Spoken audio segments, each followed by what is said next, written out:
ಇಡೀ ಕೋಲಿ ಸಮಾಜದವರು ಒಕ್ಕಟ್ಟಾಗಿದ್ದೇವೆ. ಮೊನ್ನೆ ಈ ಬಿಜೆಪಿಯವರು ನಾಗನಹಳ್ಳಿ ಕ್ರಾಸ್ ಮೇಲೆ ಒಂದು ಕಾರ್ಯಕ್ರಮ ಹಮ್ಮಿಕೊಂಡಿದ್ದರು. ನಾಗನಹಳ್ಳಿ ಕಾರ್ಯಕ್ರಮದಲ್ಲಿ ಜಿಲ್ಲಾ ಮಟ್ಟದ ಕಾರ್ಯಕ್ರಮ ಹಮ್ಮಿಕೊಂಡ್ರ ನಮ್ಮ ಜನರಿಗೆ ಕರಿಲೆಕ್ಕ ಇವರು ಕ್ರೋಷಿಯರು ಗಾಡಿ ಕಳಿಸಿಕೊಂಡ್ರು, ನಮ್ಮ ಜನರು ಯಾರು ಹೋಗಲಿಲ್ಲ.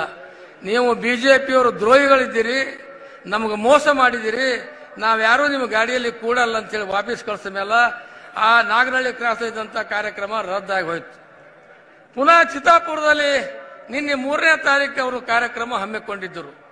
ಚಿತ್ತಾಪುರದಲ್ಲಿ ಮಾಡಮಂದ್ರೆ ಅಲ್ಲೂ ಕೂಡ ನಮ್ಮ ಸಮಾಜದವರು ಯಾರೂ ಅಲ್ಲಿ ಭಾಗವಹಿಸಲಾದಕ್ಕಾಗಿ ಕೋಲಿ ಸಮಾಜದ ಬಿಜೆಪಿಯವರು ಕರೆದಂತ ಸಭೆಗೆ ನಮ್ಮ ಜನರು ಯಾರೂ ಹೋಗಲಿಲ್ಲ. ಇವತ್ತ ಕಾಂಗ್ರೆಸ್ ಪಕ್ಷಕ್ಕೆ ಬೆಂಬಲ ಕೊಡಬೇಕು.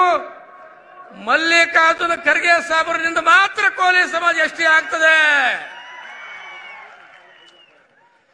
ಭಾರತ ದೇಶಕ್ಕೆ ಮಲ್ಲಿಕಾರ್ಜುನ ಖರ್ಗೆ ಸಾಹೇಬ್ ಪ್ರಧಾನಮಂತ್ರಿ ಆಗಬೇಕು. ನಮ್ಮ ಕಲಬುರಗಿ ಜಿಲ್ಲೆಯಿಂದ ಕಾಂಗ್ರೆಸ್ ಪಕ್ಷದ ಅಭ್ಯರ್ಥಿ ಭಾರಿ ಬಹುಮತಗಳಿಂದ ಗೆದ್ದು ಬರಬೇಕು. ಅದಕ್ಕಾಗಿ ಇವತ್ತು ನಿಮ್ಮೆಲ್ಲರ ಮೂಲಕ ನಾನು ಘೋಷಣೆ ಮಾಡ್ತೇನೆ, ಕೋಲಿ ಸಮಾಜದವರು ಒಂದಾಗಿದ್ದೇವೆ. ಈ ನಾಳೆ ಬರ್ತಕ್ಕಂಥ 7ನೇ ತಾರೀಕು ಚುನಾವಣೆಯಲ್ಲಿ ಕೋಲಿ ಸಮಾಜದವರು ಒಕ್ಕಟ್ಟಾಗಿ ಒಂದೇ ಒಂದು ಮತ ಹೋಗಲಾರದ ಹಾಗೆ 100% ಕಾಂಗ್ರೆಸ್ ಪಕ್ಷಕ್ಕೆ ಬೆಂಬಲ ಕೊಡ್ತೇವೆ. ಇಲ್ಲಿಯ ಕಾಂಗ್ರೆಸ್ ಪಕ್ಷ ಅಭ್ಯರ್ಥಿ ಗೆದ್ದಿಸ್ತಿರ್ತೀವಿ ಎಂಬ ಮಾತನ್ನು ಕೂಡ ಈ ಸಂದರ್ಭದಲ್ಲಿ ಹೇಳ್ತೀನಿ. ಕೋಲಿ ಸಮಾಜದವರ ಬೆಂಬಲ ಅಂದ ಕೂಡ ಎಲ್ಲರೂ ಒಂದೇ ಸಲ ಜಯ ಹೊಡೆದು ಬಿಡ್ರಿ. ಪೂರಾ ಕೋಲಿ ಸಮಾಜ ಬೆಂಬಲ ಕಾಂಗ್ರೆಸ್ ಪಕ್ಷಕ್ಕೆ, ಕೋಲಿ ಸಮಾಜದವರ ಬೆಂಬಲ ಕಾಂಗ್ರೆಸ್ ಪಕ್ಷಕ್ಕೆ. ಮುಂದಿನ ದಿನಗಳಲ್ಲಿ ಭಾರತ ದೇಶ ತಿರುಗಿ ನೋಡ್ತಾ ಇದೆ. ಮಮತಾ ಬ್ಯಾನರ್ಜಿ ಹೇಳ್ತಾಳ, ಘನತೆ ಗೌರವ ಬುದ್ಧ ಬಸವ ಅಂಬೇಡ್ಕರ್ ಅವರ ಹೆಸರು ನೆನಪಿರಬೇಕಾದ್ರ, ಮಹಾತ್ಮ ಗಾಂಧಿ ಜವಾಹರ್ಲಾಲ್ ಇತಿಹಾಸ ಮರುಪರಿಸಬೇಕಾದ್ರೆ ಮಲ್ಲಿಕಾರ್ಜುನ ಖರ್ಗೆ ಸಾಹೇಬ ಭಾರತ ದೇಶದ ಪ್ರಧಾನಮಂತ್ರಿ ಆಗಬೇಕು. ನಿದ್ದೆ ಹೊಂಟದೇನ್ರೋ ಜೋಗಿರಿ ಸೇವಡ್ರಿ. ಆಮೇಲೆ ಭಾರತ ದೇಶದಲ್ಲಿ ಹೊಸ ಸಂಚಲನ ನಡೆದಿದೆ. ಮಲ್ಲಿಕಾರ್ಜುನ ಖರ್ಗೆ ಸಾಹೇಬರು ಒಂದು ಶಿಶುಪಾಲನ ಕಥೆ ಹೇಳ್ತೀನಿ, ಮೋದಿದು ಹೇಳ್ತೀನಿ. ಶಿಶುಪಾಲ 100 ಎಣಸತನ ಅವ ಏನೇ ತಪ್ಪು ಮಾಡಿದ್ರು ಕೂಡ ಶ್ರೀಕೃಷ್ಣ ನೋಡ್ತಾನೆ ಕುಂತಿದ್ದ. 101 ಅವನಿಗೆ ಆಗುಳ್ಳಿಲ್ಲ. 101 ಆದ ಕೂಡಲೇ ಅವನಿಗೆ ತನ್ನ ಚಕ್ರದ ಮೂಲಕ ಅವನಿಗೆ ಸಂಹಾರ ಮಾಡಿಬಿಟ್ಟ. ಈಗ ಪ್ರಧಾನಮಂತ್ರಿ ನರೇಂದ್ರ ಮೋದಿ 100 ತಪ್ಪು ಮಾಡಿದ್ದಾನೆ. 7ನೇ ತಾರೀಕು ನೀವು ಚುನಾವಣೆಯಲ್ಲಿ ಕಾಂಗ್ರೆಸ್ ಪಕ್ಷಕ್ಕೆ ಕೋಲಿ ಸಮಾಜ ಬೆಂಬಲ ಕೊಟ್ರಿ, 100% ಮತ ಹಾಕಿದ್ರಂದ್ರೆ ಪ್ರಧಾನಮಂತ್ರಿ ನರೇಂದ್ರ ಮೋದಿಗೆ 101 ಆಗಿಲ್ಲ. ಮಲ್ಲಿಕಾರ್ಜುನ ಖರ್ಗೆ ಸಾಹೇಬ್ರು ಅವ್ರು ಸಂಹಾರ ಮಾಡಿಬಿಡ್ತಾರೆ. ಮೋದಿ ಕುರ್ಚಿ ಮೇಲೆ ಭಾರತ ದೇಶ ಇತಿಹಾಸ ಇದೆ. ಬುದ್ಧರ ಇತಿಹಾಸ, ಬಸವಣ್ಣವರ ಇತಿಹಾಸ, ಭಾರತ ರತ್ನ ಬಾಬಾ ಸಾಹೇಬ್ ಅಂಬೇಡ್ಕರ್ ಅವರು ನಮಗೆಲ್ಲ ಸಂವಿಧಾನ ಕೊಟ್ಟು. ಆದರೆ ಅದೇ 2ನೇ ಅಂಬೇಡ್ಕರ್ನ ಅವತಾರ ಆಗಿ ಈ ಭಾಗಕ್ಕೆ ಆರ್ಟಿಕಲ್ 371 ಕೊಟ್ಟಂತ ಪುಣ್ಯಾತ್ಮ ಯಾರಾದ್ರೂ ಮಲ್ಲಿಕಾರ್ಜುನ ಖರ್ಗೆ ಸಾಹೇಬ್. ಲಕ್ಷಾನು ಗಂಟೆ ಜನರಿಗೆ ಉದ್ಯೋಗ, ಲಕ್ಷಾನು ಗಂಟೆ ಜನ ಇಂಜಿನಿಯರಿಂಗ್ ಓದೋದು, ಮೆಡಿಕಲ್ ಓದೋದು, ಇವೆಲ್ಲ ಸೌಲಭ್ಯಗಳು ನಿಮ್ಮ ಮನೆಗೆ ಮುಟ್ಟಿಸ್ತಕ್ಕಂಥ ಕೆಲಸ ಅವರು ಪ್ರಾಮಾಣಿಕವಾಗಿ ಮಾಡಿದ್ದಾರೆ. ಅಂಥವರನ್ನು ನಾವೆಲ್ಲರೂ ಎತ್ತಿ ಹಿಡಿತಕ್ಕಂಥದ್ದು, ಭಾರತ ದೇಶದಲ್ಲಿ ಒಂದು ಸಲ ನಾವು ಪ್ರಧಾನಮಂತ್ರಿ ಮಾಡಿ ನೋಡ್ತಕ್ಕಂಥದ್ದು, ಇವೆಲ್ಲ ಕೆಲಸಗಳಿವೆ. ಕೋಲಿ ಸಮಾಜವನ್ನು ಎಷ್ಟಿಗೆ ಸೇರಿಸಬೇಕೆಂದ್ರೆ ಅದು ಸನ್ಮಾನ್ಯ ಶ್ರೀ ಮಲ್ಲಿಕಾರ್ಜುನ ಖರ್ಗೆ ಸಾಹೇಬರಿಂದ ಮಾತ್ರ ಸಾಧ್ಯ. ಖರ್ಗೆ ಸಾಹೇಬರದು ನಮ್ದೆಲ್ಲ ಈ ಕೋಲಿ ಸಮಾಜದವ್ರದ್ದು ಸುಮಾರು 50 ವರ್ಷಗಳ ಸಂಬಂಧ. 8 ಸಲ ಗುರುಮಿಡಕಲ್ ಕ್ಷೇತ್ರದವರು ನೀವು ಅವರಿಗೆ ಆರಿಸ್ತಂದಿರಿ. ಚಿತ್ತಾಪುರದಲ್ಲಿ ನಾವು 1 ಸಲ ಆರಿಸ್ತಂದೇವಿ. ಆಮೇಲೆ ಭಾರತ ದೇಶಕ್ಕೆ ಪಾರ್ಲಿಮೆಂಟ್ ಸದಸ್ಯರಾಗಿ ಹೋದರು. ಅಲ್ಲಿ ಅವರ ಒಂದೊಂದು ಮಾತುಗಳು ನರೇಂದ್ರ ಮೋದಿಯ ಕುರ್ಚಿ ಅಗಲಾಡ್ತಕ್ಕಂಥ ರೀತಿಯಲ್ಲಿ ಮಾತುಗಳು ಆಡಿದ್ರು. ಸಾವಿರಾರು ಕ್ವಶನ್ಗಳು ಕೇಳಿ ಬಡವರು, ದಲಿತರು, ಹಿಂದುಳಿದ ವರ್ಗದವರಿಗೆ ನ್ಯಾಯ ಕೊಡ್ತಕ್ಕಂಥ ಕೆಲಸ ಬುದ್ಧನ ರೀತಿಯಲ್ಲಿ, ಅಣ್ಣ ಬಸವಣ್ಣವರ ರೀತಿಯಲ್ಲಿ, ಡಾಕ್ಟರ್ ಬಾಬಾ ಸಾಹೇಬ್ ಅಂಬೇಡ್ಕರ್ ಅವರ ರೀತಿಯಲ್ಲಿ ಮಲ್ಲಿಕಾರ್ಜುನ ಖರ್ಗೆ ಸಾಹೇಬರು ಕೊಟ್ಟಿದ್ದಾರೆ. ಈ ಚುನಾವಣೆಯಲ್ಲಿ ನಾವು ನಮ್ಮ ಎಲ್ಲರೂ ನೀವು ಒಕ್ಕಟ್ಟಾಗಿ ಕಾಂಗ್ರೆಸ್ ಪಕ್ಷಕ್ಕೆ ಬೆಂಬಲ ಕೊಟ್ಟರಿ. 100% ನಮ್ಮ ಕಾಂಗ್ರೆಸ್ ಪಕ್ಷದ ಅಭ್ಯರ್ಥಿ ಕರ್ನಾಟಕ ರಾಜ್ಯದಲ್ಲಿ ಗುಲ್ಬರ್ಗ ಜಿಲ್ಲೆಯಲ್ಲಿ ದಾಖಲೆಯ ಮತಗಳಿಂದ ಅವರು ಆರಿಸಿ ಬರ್ತಾರೆ.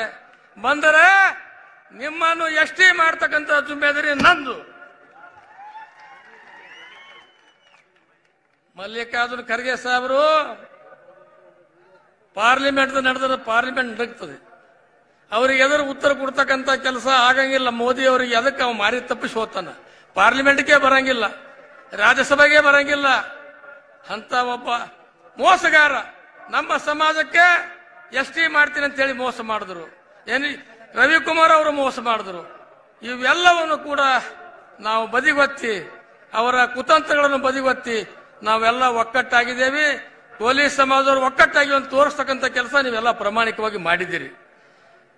ಈ ದೀಪ ಹಚ್ಚಿ ಮನೆಗಳು ಎಲ್ಲರೂ ಒಕ್ಕಟ್ಟಾಗಿ 7ನೇ ತಾರೀಕು ಒಂದೇ ಒಂದು ರೀತಿಯಲ್ಲಿ ನಾವೆಲ್ಲ ಕಾಂಗ್ರೆಸ್ ಪಕ್ಷಕ್ಕೆ ಬೆಂಬಲ ಕೊಡಬೇಕು. ನಮ್ಮ ಅಭ್ಯರ್ಥಿ ಗೆಲ್ಲಿಸ್ತರಬೇಕು. ಮುಂದಿನ ದಿನಗಳಲ್ಲಿ ನಿಮಗೆಲ್ಲ ಪಂಚಾಯತ್ ರಾಜ್ ಇರಬಹುದು, ಪಾರ್ಲಿಮೆಂಟ್ ಚುನಾವಣೆ ಇರಬಹುದು, ಮುಂದೆ ನಿಮಗೆಲ್ಲ ನಿಗಮ ಮಂಡಳಿಗಳಿರಬಹುದು. ಇನ್ನಿತರ ಎಲ್ಲ ಸೌಲಭ್ಯಗಳು ಕೂಡ ನಮ್ಮ ಸರ್ಕಾರ ಇನ್ನೂ 4 ವರ್ಷಗಳ ಕಾಲ ಈ ರಾಜ್ಯದಲ್ಲಿ ಇದೆ. ತಾಯಿ ಎಂದರೆ ನೀವೆಲ್ಲ ತಿಳ್ಕೋಬೇಕು. ನಿಮ್ಗೆಲ್ಲ 2,2 ಸಾವಿರ ರೂಪಾಯಿ ಖರ್ಗೆ ಸಾಹೇಬರು ಮಂಜೂರಿ ಮಾಡಿ AICC ಆದೇಶ ಕಳಿಸಿದ ಮೇಲೆ ಕರ್ನಾಟಕ ಸರ್ಕಾರದವರು ನಿಮಗೆಲ್ಲ 2,2 ಸಾವಿರ ರೂಪಾಯಿ ಕೊಟ್ಟಿದ್ದಾರೆ. ಬಸ್ಗಳು ಫ್ರೀ ಮಾಡಿದ್ದಾರೆ. ನಮ್ಮ ಶರಣ್ ಪ್ರಕಾಶ್ ಪಾಟೀಲ್ರು ಯುವ ನಿಧಿ ಅಂತ ಹೇಳಿ ಯಾರ ಮಕ್ಕಳು ಬಡವರು BE ಓದಿರ್ತಾರ, ಡಿಪ್ಲೊಮಾ ಓದಿರ್ತಾರ, ಅವರಿಗೆಲ್ಲ 3,3 ಸಾವಿರ ರೂಪಾಯಿ 15,000 ರೂಪಾಯಿ ಕೊಟ್ಟು ನಿಮ್ಮನ್ನು ಅನುಕೂಲ ಮಾಡ್ತಕ್ಕಂಥ ಅವರು ಕೆಲಸ ಮಾಡಿದ್ದಾರೆ. ನಮ್ಮ ಪ್ರಿಯಾಂಕ್ ಖರ್ಗೆಜಿ ಅವರು ಗುಲ್ಬರ್ಗ ಜಿಲ್ಲೆಯಲ್ಲಿ ಉಸ್ತುವಾರಿ ಮಂತ್ರಿ ಆದ ಮೇಲೆ ಗುಲ್ಬರ್ಗ ಚಿತ್ರಣ ಬದಲಾವಣೆ ಮಾಡಿ ಅಭಿವೃದ್ಧಿಯ ಕೆಲಸಗಳು ಅವರು ಮಾಡ್ತಾ ಇದ್ದಾರೆ. ಕಲ್ಯಾಣ ಕರ್ನಾಟಕ ಭಾಗದಿಂದ ನಮ್ಮ ಅಜಯ್ ಸಿಂಗ್ರವರು ಕೂಡ ಉತ್ತಮ ಕೆಲಸ ಮಾಡ್ತಾ ಇದ್ದಾರೆ. ಅದಕ್ಕಾಗಿ ನಮ್ಮ ಕೋಲಿ ಭವನಕ್ಕೆ ಮಲ್ಲಿಕಾರ್ಜುನ ಖರ್ಗೆ ಸಾಹೇಬರ ಆದೇಶದ ಮೇರೆಗೆ ನಮ್ಮ ಶರಣ ಪ್ರಕಾಶ್ ಪಾಟೀಲ್ ಆಗಿನ ಕಾಲಕ್ಕೆ KKRV ಅಧ್ಯಕ್ಷದಾಗ 5 ಕೋಟಿ ರೂಪಾಯಿ ಹಣವನ್ನು ನಮ್ಮ ಕೋಲಿ ಭವನಕ್ಕೆ ಕೊಟ್ಟಿದ್ದಾರೆ. ಅಂಬಿಗರ ಚೌಡಯ್ಯನ ಅಭಿವೃದ್ಧಿ ನಿಗಮ ಮಾಡಿಕೊಟ್ಟಿದ್ದಾರೆ. ಖರ್ಗೆ ಸಾಹೇಬರು ಹೇಳಿದ್ರು, ಸಿದ್ದರಾಮಯ್ಯರ ಮನೆಗೆ ಹೋಗಿ ನೋಡ್ರಿಪ್ಪ ಸಿದ್ದರಾಮಯ್ಯ, ಈ ಜನರು ಸಣ್ಣ ಪುಟ್ಟ ಜಗಳ ಮಾಡಿ ಹೆಚ್ಚಿನ ಜೈಲಿನಾಗೆ ಹೋಗ್ತಾರ, ಅವರಿಗೆ ಆರ್ಥಿಕವಾಗಿ ದುರ್ಬಲರ. ಆ ಕೋಲಿ ಸಮಾಜದವರಿಗೆ ಅಂಬಿಗರ ಚೌಡಯ್ಯನ ಅಭಿವೃದ್ಧಿ ನಿಗಮ ಮಾಡಲೇಬೇಕಂತ ಹೇಳಿ ಎಂದೂ ಹೋಗಲಾರದವರು ಮುಖ್ಯಮಂತ್ರಿಯ ಮನೆಗೆ ಹೋಗಿ ಕೆಲಸ ಮಾಡಿಕೊಟ್ಟಂತ ಏಕೈಕ ನಾಯಕ ಮಲ್ಲಿಕಾರ್ಜುನ ಖರ್ಗೆ ಸಾಹೇಬರು. ಅದಕ್ಕಾಗಿ ನಾವು ಅವರ ಋಣವನ್ನು ಮುಟ್ಟಿಸಬೇಕಾದರೆ, ಅವರ ಪ್ರೀತಿ ವಿಶ್ವಾಸ ಗಳಿಸಬೇಕಾದರೆ, ನಮ್ಮ ಸಮಾಜಕ್ಕೆ ಸಿಗತಕ್ಕಂಥ ಎಲ್ಲ ಸೌಲಭ್ಯ ಪಡ್ಕೊಳ್ಬೇಕಾದರೆ, ನಮ್ಮ ಸಮಾಜಕ್ಕೆ ಎಷ್ಟೇ ಸಿಗಬೇಕಾದರೆ ನಾಳೆ ಬರ್ತಕ್ಕಂಥ ಚುನಾವಣೆಯಲ್ಲಿ 7ನೇ ತಾರೀಕು ಒಕ್ಕಟ್ಟಾಗಿ ಒಂದೇ ಒಂದು ಲೈನ್ ಮೇಲೆ ಎಲ್ಲಿ ಬಿಜೆಪಿಯವರು ಕಾಣಬಾರ್ದು, ಅವ್ರ ಏಜೆಂಟರು ಕಾಣಬಾರ್ದು. ಆ ರೀತಿಯಲ್ಲಿ ದಾಖಲೆಯ ಮತಗಳನ್ನು ಹಾಕಿ ಎಲ್ಲಿ ಡಬ್ಬಿ ನೋಡಿದ್ರು ನಮ್ಮ ಕಾಂಗ್ರೆಸ್ ಪಕ್ಷದ ಅಭ್ಯರ್ಥಿಯ ಮತಗಳೇ ಕಾಣಬೇಕು. ಆ ಪ್ರಕಾರ ನೀವು ಹಸ್ತಕ್ಕೆ ಮತವನ್ನು ಹಾಕ್ತಕ್ಕಂಥ ಕೆಲಸ ಗುಲ್ಬರ್ಗ ಜಿಲ್ಲೆಯಿಂದ ಎಲ್ಲ ಜಿಲ್ಲೆಗಳವರೆಲ್ಲ ಒಕ್ಕಟ್ಟಾಗಿ ನಮ್ಮ ಅಭ್ಯರ್ಥಿಗಳನ್ನು ಗೆಲ್ಲಿಸಬೇಕು. ಈ ಚುನಾವಣೆಯಲ್ಲಿ ನಾವು ಮಾಡು ಇಲ್ಲ ಮಡಿ, ನೀವು ಇದೊಂದು ಸಲ ಸಪೋರ್ಟ್ ಮಾಡಿ ನಮ್ಮ ಅಭ್ಯರ್ಥಿಯನ್ನು ದಾಖಲೆ ಮತದಿಂದ ಗೆಲ್ಲಿಸಿದ್ರೆ ಮುಂದಿನ ದಿನಗಳಲ್ಲಿ ಕೋಲಿ ಸಮಾಜದವರ ಇತಿಹಾಸ ಬದಲಾವಣೆ ಆಗ್ತದೆ ಎಂಬ ಮಾತನ್ನು ಕೂಡ ಈ ಸಂದರ್ಭದಲ್ಲಿ ಹೇಳಿ ನನಗೆ ಮಾತಾಡೋಕೆ ಅವಕಾಶ ಮಾಡಿಕೊಟ್ಟದಕ್ಕಾಗಿ ನಿಮ್ಮೆಲ್ಲರಿಗೆ ನಮಸ್ಕರಿಸಿ ನನ್ನ 4 ಮಾತು ಮುಗಿಸ್ತೀನಿ. ಜೈ ಹಿಂದ್, ಜೈ ಕರ್ನಾಟಕ.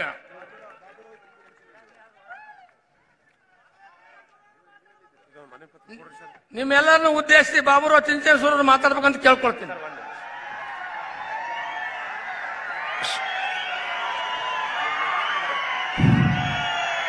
ಸನ್ಮಾನ್ಯ ಈ ಒಂದು ಕೋಲಿ ಸಮಾಜದ ಬೃಹತ್ ಸಮ್ಮೇಳನಕ್ಕೆ ಸನ್ಮಾನ್ಯ ಶ್ರೀ ರಾಮಲಿಂಗಾರೆಡ್ಡಿ ಸಚಿವರು ಕಲಬುರಗಿ ಜಿಲ್ಲೆಗೆ ಮತ್ತು ಈ ಒಂದು ಕಾರ್ಯಕ್ರಮದಲ್ಲಿದ್ದಾರೆ.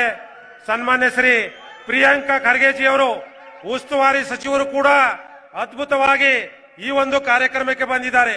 ಸುಮಾರು 100 ಕಾರ್ಯಕ್ರಮದಲ್ಲಿ ಭಾಗವಹಿಸಿದ್ದಾರೆ. ಮತ್ತು ಸನ್ಮಾನ್ಯ ಶ್ರೀ ವೆಂಕಟೇಶ್ ಅವರು ಕೂಡ ವೇದಿಕೆ ಮೇಲೆ ಬಂದಿದ್ದಾರೆ. ಕೋಲಿ ಸಮಾಜದ ವತಿಯಿಂದ ಅವರಿಗೆ ಹಾರ್ದಿಕ ಅಭಿನಂದನೆಗಳು. ಈಗ ಸನ್ಮಾನ್ಯ ಶ್ರೀ ಬಾಬುರಾವ್ ಚಿಂಚನ್ಸೂರ್ ಅವರು ನಮ್ಮ ಸಭೆಯನ್ನು ಉದ್ದೇಶಿಸಿ ಮಾತನಾಡಬೇಕಂತ ಹೇಳಿ ಕೇಳ್ಕೊಳ್ತೇನೆ.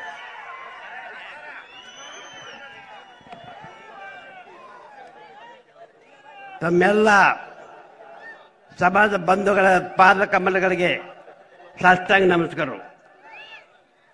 ವೇದಿಕೆ ಮೇಲೆ ಕೂತಂತ ಕರ್ನಾಟಕ ರಾಜ್ಯದ ಎಐಸಿಸಿ ಅಧ್ಯಕ್ಷರಾಗಿ ಆಕಾಶ ಛತ್ರಕ್ಕೆ ಬರೆದಂತ ಮಹಾನ ನಾಯಕರು, ಮುಸ್ತದಿ ನಾಯಕರು, ಸೂರ್ಯಚಂದ್ರನಂತೆ ಎತ್ತರ ಸ್ಥಾನಕ್ಕೆ ಬರೆದಂತ ಎಐಸಿಸಿ ಅಧ್ಯಕ್ಷರಂತ ಇಂದಿರಾ ಗಾಂಧಿ ಕೂತ ಸ್ಥಾನದಲ್ಲಿ ಮಲ್ಲಿಕಾರ್ಜುನ ಖರ್ಗೆ ಅವರು ಕೂತಿದ್ದರು. ಸೋನಿಯಾ ಗಾಂಧಿ ಕೂತ ಸ್ಥಾನದಲ್ಲಿ ಮಲ್ಲಿಕಾರ್ಜುನ ಖರ್ಗೆ ಅವರು ಕೂತಿದ್ದರು.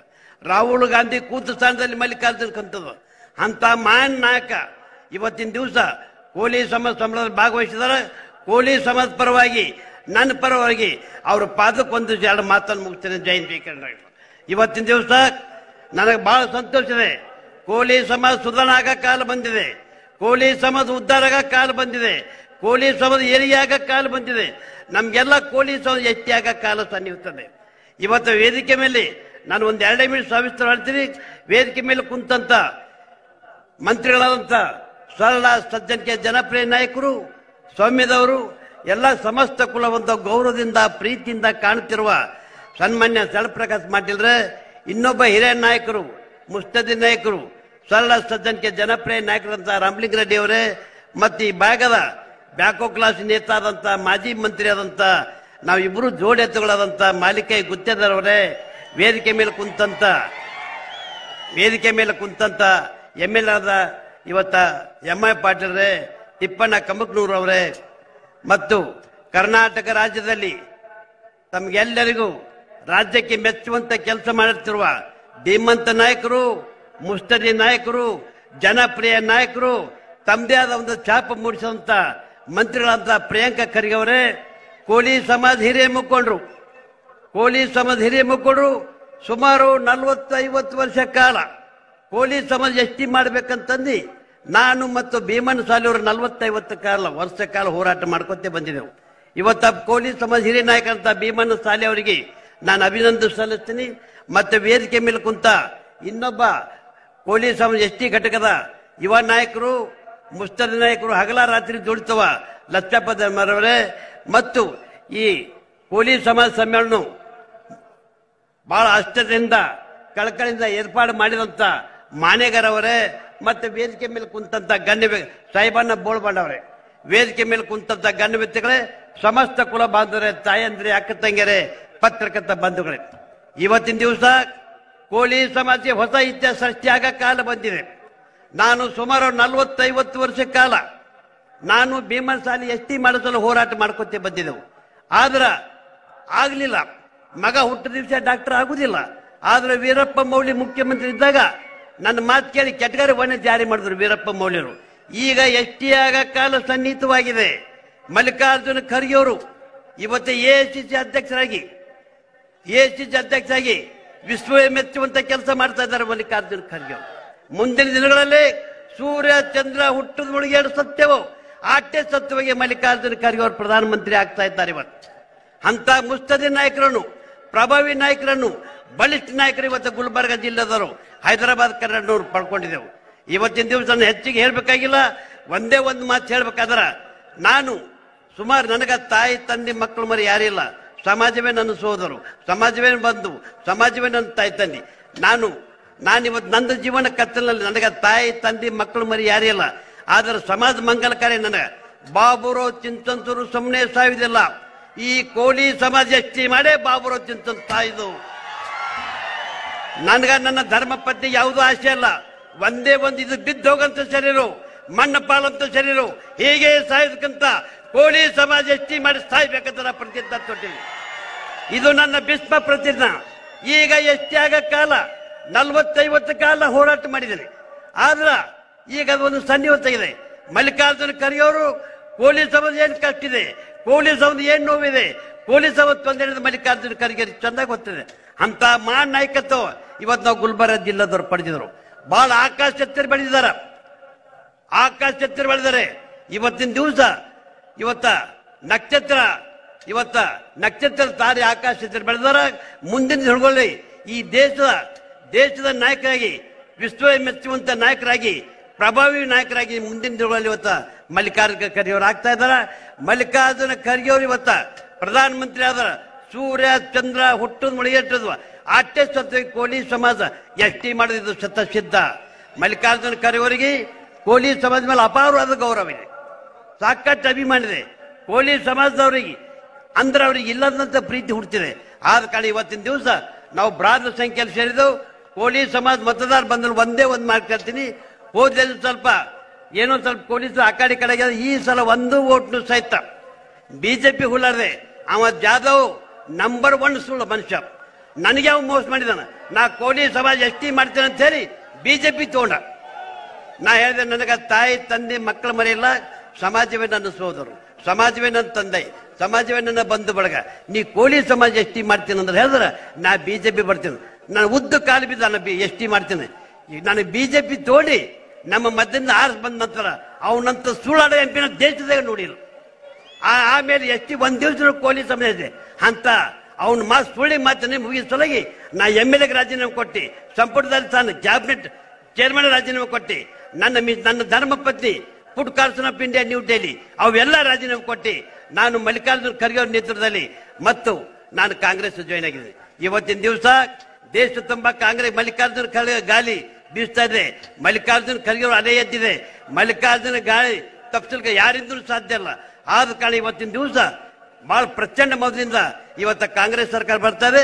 ತಾವು ಒಂದೂ ಓಟ್ ಹೋಗ್ಲಾರ್ದೆ ನಾವು ಕೋಲಿ ಸಮಾಜದಲ್ಲಿ ಬೇರೆ ಜಾತಿಯವರನ್ನು ಮನವೊಲಿಸಿ ಪ್ರಚಂಡ ಬಹುಮತದಿಂದ ಕಾಂಗ್ರೆಸ್ ಪಕ್ಷಕ್ಕೆ ಆರಿಸ್ತಂದು ನಾವು ಮುಂದಿನ ದಿನಗಳಲ್ಲಿ ಎಷ್ಟಿ ರೂಪದಲ್ಲಿ ನಮ್ಮ ಸಮಾಜ ಬರುವುದಿದೆ, ಸನ್ನಿಹಿತ ಆಗಿದೆ, ಸಮೀಪ ಬಂದಿದೆ ಸಮೀಪ. ಅದಕ್ಕೆ ಇವತ್ತಿನ ದಿವಸ ಮಲ್ಲಿಕಾರ್ಜುನ ಖರ್ಗೆ ಅವರು ಇವತ್ತು ಎಷ್ಟೋ ಕೆಲಸ ಇದ್ರು, ಎಷ್ಟೇ ಇದ್ರು ಸಹಿತ ಬರೇ ಕೋಲಿ ಸಮಾಜ ಸಮ್ಮೇಳನ ಉದ್ಘಾಟನೆ ಮಲ್ಲಿಕಾರ್ಜುನ ಖರ್ಗೆ ಅವರು ಬಂದಾರ. ಇವತ್ತು ಇಡೀ ಸಮಾಜವೇ ಕೋಲಿ ಸಮಾಜ ಅವ್ರ ಪಾದಕ್ಕೆ ನಾವು ನಮಸ್ಕಾರ ಮಾಡಬೇಕಾಗಿದೆ. ನಾನು ಮಲ್ಲಿಕಾರ್ಜುನ ಖರ್ಗೆ ಅವರು ಒಂದೇ ಒಂದು ಮಾಡ್ತಾ ಇದ್ದೀನಿ. ನಮ್ಮ ಸಮಾಜದಿಂದ ಸಾಕಷ್ಟು ಕಳ್ಕಳಿದೆ, ಸಾಕಷ್ಟು ಪ್ರೀತಿ ವಿಶ್ವಾಸವಿದೆ. ಮುಂದಿನ ದಿನಗಳಲ್ಲಿ ತಾವು ಪ್ರಧಾನಮಂತ್ರಿ ಆದಾಗ ನಮ್ಮ ಸಮಾಜವನ್ನು ಎಷ್ಟಿಗೆ ಸೇರಿಸಬೇಕಂತ ನಮ್ದು ಒಂದೇ ಕೊನೆಯ ಆಸೆ. ನಾ ಇವತ್ತ ಬಿಜೆಪಿ ನನಗೆ MLC ಮಾಡಿದ್ರು, ಸಂಪ್ರದಾಯದ ಚೇರ್ಮನ್ ಮಾಡಿದ್ರು. ನನ್ನ ಧರ್ಮ ಪತ್ನಿ ಫುಡ್ ಕಾರ್ಪೊರೇಷನ್ ಇಂಡಿಯಾ ಎಲ್ಲ ರಾಜೀನಾಮೆ ಹೊಸಾಡಿ ನಾನು ನಿಮ್ಮ ನೇತೃತ್ವ ಕಾಂಗ್ರೆಸ್ ಜಾಯ್ನ್ ಆಗಿದ್ದೀನಿ. ಅದಕ್ಕೆ ಮುಂದಿನ ದಿನಗಳಲ್ಲಿ ನಮ್ಮ ಸಮಾಜಕ್ಕೆ ಒಳ್ಳೆ ಭವಿಷ್ಯ ಇದೆ. ನೀವು ಒಳ್ಳೇದು ಮಾಡ್ತಾರೆ ನಮಗೆ ನೀವು ಹೇಳೋದು ಬೇಕಲ್ಲ. ಅವ್ರದ್ದೇನಿದೆ ಮಾತು ಮೌನ, ಅವ್ರೇನಿದೆ ಮಾತು ಬೆಳ್ಳಿ ಮೌನ ಬಂಗಾರ ಅಂತ ಅವ್ರು ಒಂದು ಪ್ರಿನ್ಸಿಪಲ್ ಇದೆ ಖರ್ಗೆ ಅವರು. ಅವ್ರು ಹೇಳಲಾರ್ದೆ ಅವ್ರು ಮಾಡ್ತಾರೆ ಎಷ್ಟಿ. ನಾವು ಹೇಳದೇ ಬೇಕಲ್ಲ. ಮಾತು ಬೆಳ್ಳಿ ಮೌನ ಬಂಗಾರ. ಅವ್ರು ಯಾವ್ದು ಮಾತಾಡೋರು ನ್ಯಾಷನಲ್ ಲೀಡರ್ ಇದ್ದಾರೆ, ಅವರು ಬಹಳ ಪ್ರಭಾವಿ ನಾಯಕರಿದ್ದಾರೆ. ಮುಸ್ಲಿಂ ನಾಯಕ ಮತ್ತೆ ಇನ್ನೊಂದೇನು 80% 90% ಬ್ಯಾಕೋ ಕ್ಲಾಸ್ ಹಿಂದುಳಿದವರು ಹರಿಜನಕ್ಕಿದ್ದವರು ಎಷ್ಟೇನು ಗುರುತಿಸಿ ಅವರು ಇಲ್ಲಿ ತನ್ನ ಸೇವೆ ಮಾಡ್ಕೊತೇ ಬಂದಾರ. ನಮ್ಗೆಲ್ಲ ಇವತ್ತ ACC ಅಧ್ಯಕ್ಷ ಆಗಿದ್ದು ನಮ್ಗೆಲ್ಲರಿಗೆ ಹೆಮ್ಮೆ ಇದೆ. ಎಲ್ಲೋ ಹೈದರಾಬಾದ್ ಕರ್ನಾಟಕ ನಾವು ಪುಣ್ಯ ಮಾಡಿದ್ವು. ಮತ್ತು ವಿಶೇಷವಾಗಿ ಗುಲ್ಬರ್ಗ ಜಿಲ್ಲೆದಾಗ ಹುಟ್ಟಿ ಬೆಳೆದವರು ಇವತ್ತು ನಮ್ಮ ಅದೃಷ್ಟ ಚೆನ್ನಾಗಿದೆ. ಅದು ಎಲ್ಲರಿಗೂ ಒಳ್ಳೆ ಆಗ ಕಾಲ ಬಂದಿದೆ. ಮುಂದಿನ ದಿನಗಳಲ್ಲಿ ತಾವೆಲ್ಲರೂ ಒಂದಾಗಿ ಎಲ್ಲ ಭೇದ ಭಾವ ಮಾಡಲಾರ್ದೆ ಸಮಸ್ತ ಕುಲರು ಒಂದುಗೂಡಿ ಪ್ರಚಂಡ ಬಹುಮತದಿಂದ ಕಾಂಗ್ರೆಸ್ ಪಕ್ಷಕ್ಕೆ ನಾವು ಆರಿಸಿ ತರಬೇಕಂತ ಹೇಳಿ ಎಲ್ಲ ನಮ್ಮ ಸಮಾಜ ಬಂಧುಗಳು, ನಾನು ಇವತ್ತಿನ ದಿವಸ ನನ್ನ ಬಾಬುರಾವ್ ಚಿಂತಂತ ಕೊನೆ ನನಗೆ ಯಾವುದೂ ಆಶೆ ಇಲ್ಲ. ನನಗೆ ನಮ್ಮ ಮನೆ ಯಾವ ಮಂಗಲ ಕಾರ್ಯ ಹಳೆಯೂ ಬರಬಲ್ಲ, ಸೊಸೆನೂ ಬರಬಲ್ಲ, ಇರೋದೇ ಗಂಡ ಹೆಂಡತಿ ಬರೇ. ಸಮಾಜ ಮಂಗಲ ಕಾರ್ಯ ನನ್ನ ಮಂಗಲ ಕಾರ್ಯ, ನಿಮ್ಮ ಮಂಗಲ ಕಾರ್ಯ ನನ್ನ ಮಂಗಲ. ಎಂದು ನಾನು ಎಷ್ಟಾಯ್ತು ಇವತ್ತಿನ ಬಿಗ್ದೋಗ ಶರೀರು, ಮಣ್ಣು ಪಾಲಾದ ಶರೀರು. ಬಾಬುರಾವ್ ಚಿಂತಂದ್ರೆ ಹೀಗೆ ಸಾಯುವುದಿಲ್ಲ, ಕೋಳಿ ಸಮಾಜ ಎಷ್ಟಿ ಮಾಡಿ ಬಾಬುರಾವ್ ಚಿಂತನ್ನು ಸಾಯ್ದಿರು. ಇಷ್ಟೊಂದು ಹೇಳಿ, ಇದು ನನ್ನ ಭೀಷ್ಮ ಪ್ರತಿಜ್ಞೆ. ಕೋಳಿ ಸಮಾಜ ಎಷ್ಟಿ ಮಾಡೋದು ಬಾಬುರಾವ್ ಚಿಂತಂದು ಭೀಷ್ಮ ಪ್ರತಿಜ್ಞೆ. ಇಷ್ಟೊಂದು ಹೇಳಿ ಬಹಳ ದೊಡ್ಡ ಸಂಖ್ಯೆಯಲ್ಲಿ ಸೇರಿದ್ರಿ. ಸಮಸ್ತ ಕೋಳಿ ಸಮಾಜ ಬಂಧುಗಳಿಗೆ ತಮ್ಮ ಪಾದಕ್ಕೆ ನಮಸ್ಕಾರ ಮಾಡಿ, ವೇದಿಕೆ ಮೇಲೆ ಗಣ್ಯ ವ್ಯಕ್ತಿಗಳು, ಪತ್ರಕರ್ತ ಬಂಧುಗಳಿಗೂ ತಮ್ಮೆಲ್ಲರಿಗೂ ವಂದಿಸಿ ಒಂದು ಚಿಕ್ಕ ಭಾಷೆಯನ್ನು ಮುಗ್ತೇನೆ. ಜೈ ಜೈ ಕರ್ನಾಟಕ. ಧನ್ಯವಾದಗಳು ಬಾಬುರಾವ್ ಚಿಂಚನ್ಸೂನ್ ಸಾಹೇಬರಿಗೆ. ಈಗ ಅತ್ಯಂತ ಮುಖ್ಯವಾದ ಘಟ್ಟ, ನಮ್ಮ ನಿಮ್ಮೆಲ್ಲರ ನೆಚ್ಚಿನ ನಾಯಕರಾದಂತಹ ಸನ್ಮಾನ್ಯ ಶ್ರೀ ಡಾಕ್ಟರ್ ಮಲ್ಲಿಕಾರ್ಜುನ್ ಖರ್ಗೆ ಸಾಹೇಬರು ಇವತ್ತಿನ ದಿವಸ ನಮ್ಮ ಸಮಾಜವನ್ನು ಉದ್ದೇಶಿಸಿ ತಮ್ಮ ಒಂದು ವಿಚಾರಗಳನ್ನು ನೀಡುವರಿದ್ದಾರೆ. ದಯಮಾಡಿ ಎಲ್ಲರೂ ತಮ್ಮ ಸ್ಥಾನದಲ್ಲಿ ಕುಳಿತು, ಇದು ಒಂದು ಅತ್ಯಂತ ಮುಖ್ಯವಾದ ಭಾಷಣ ಆಗಿರುವುದರಿಂದ ತಾವೆಲ್ಲ ಶಾಂತ ರೀತಿಯಿಂದ ಕುಂತು ಕೇಳಬೇಕಂತ ಹೇಳಿ ತಮ್ಮಲ್ಲಿ ವಿನಂತಿ.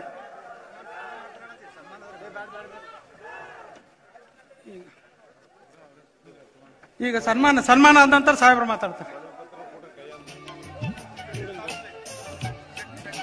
ಮಾಲಾರ್ಪಣೆ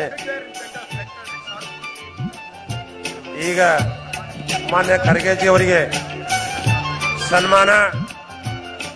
ಇದು ಹೃದಯ ಸ್ಪರ್ಶಿ ಸನ್ಮಾನ. ಕೋಲಿ ಸಮಾಜದ ಬೃಹತ್ ರಾಜ್ಯ ಮತ್ತು ಗುಲ್ಬರ್ಗಾ ಜಿಲ್ಲೆಯ ಈ ಒಂದು ಸಮ್ಮೇಳನದ ಅಡಿಯಲ್ಲಿ ಎಲ್ಲ ಯುವಕರು, ಶಾಸಕರಿಗೆ, ಸಚಿವರಿಗೆ, ಮಾನ್ಯ ಮಲ್ಲಿಕಾರ್ಜುನ್ ಖರ್ಗೆಜಿ ಅವರಿಗೆ ಈ ಸನ್ಮಾನ ಕಾರ್ಯಕ್ರಮವನ್ನು ಮಾಡಿದಕ್ಕಾಗಿ ಧನ್ಯವಾದಗಳು. ಈಗ ಮಾನ್ಯ ಮಲ್ಲಿಕಾರ್ಜುನ್ ಖರ್ಗೆಜಿ ಅವರು ಎಐಸಿಸಿ ಅಧ್ಯಕ್ಷರು ಈ ಸಭೆಯನ್ನುದ್ದೇಶಿಸಿ ಶಾಂತ ವಾತಾವರಣದಲ್ಲಿ ದಯಮಾಡಿ ಎಲ್ಲ ನಾಯಕರು ಮತ್ತು ಕೋಲಿ ಸಮಾಜ ಬಾಂಧವರು ಶಾಂತರಾಗಿ ಕುಳಿತುಕೊಳ್ಳಬೇಕು. ಇದು ಪರೀಕ್ಷೆ 7ನೇ ತಾರೀಕಿದೆ. ಇವತ್ತು ನಮ್ಮ ಟೆಸ್ಟ್ ಇದೆ. ಅದಕ್ಕಾಗಿ ಮಾನ್ಯ ಖರ್ಗೆಜಿ ಅವರು ಮಾತನಾಡಬೇಕಂತೇಳಿ ಅವರಲ್ಲಿ ವಿನಂತಿಸಿಕೊಳ್ತೇನೆ.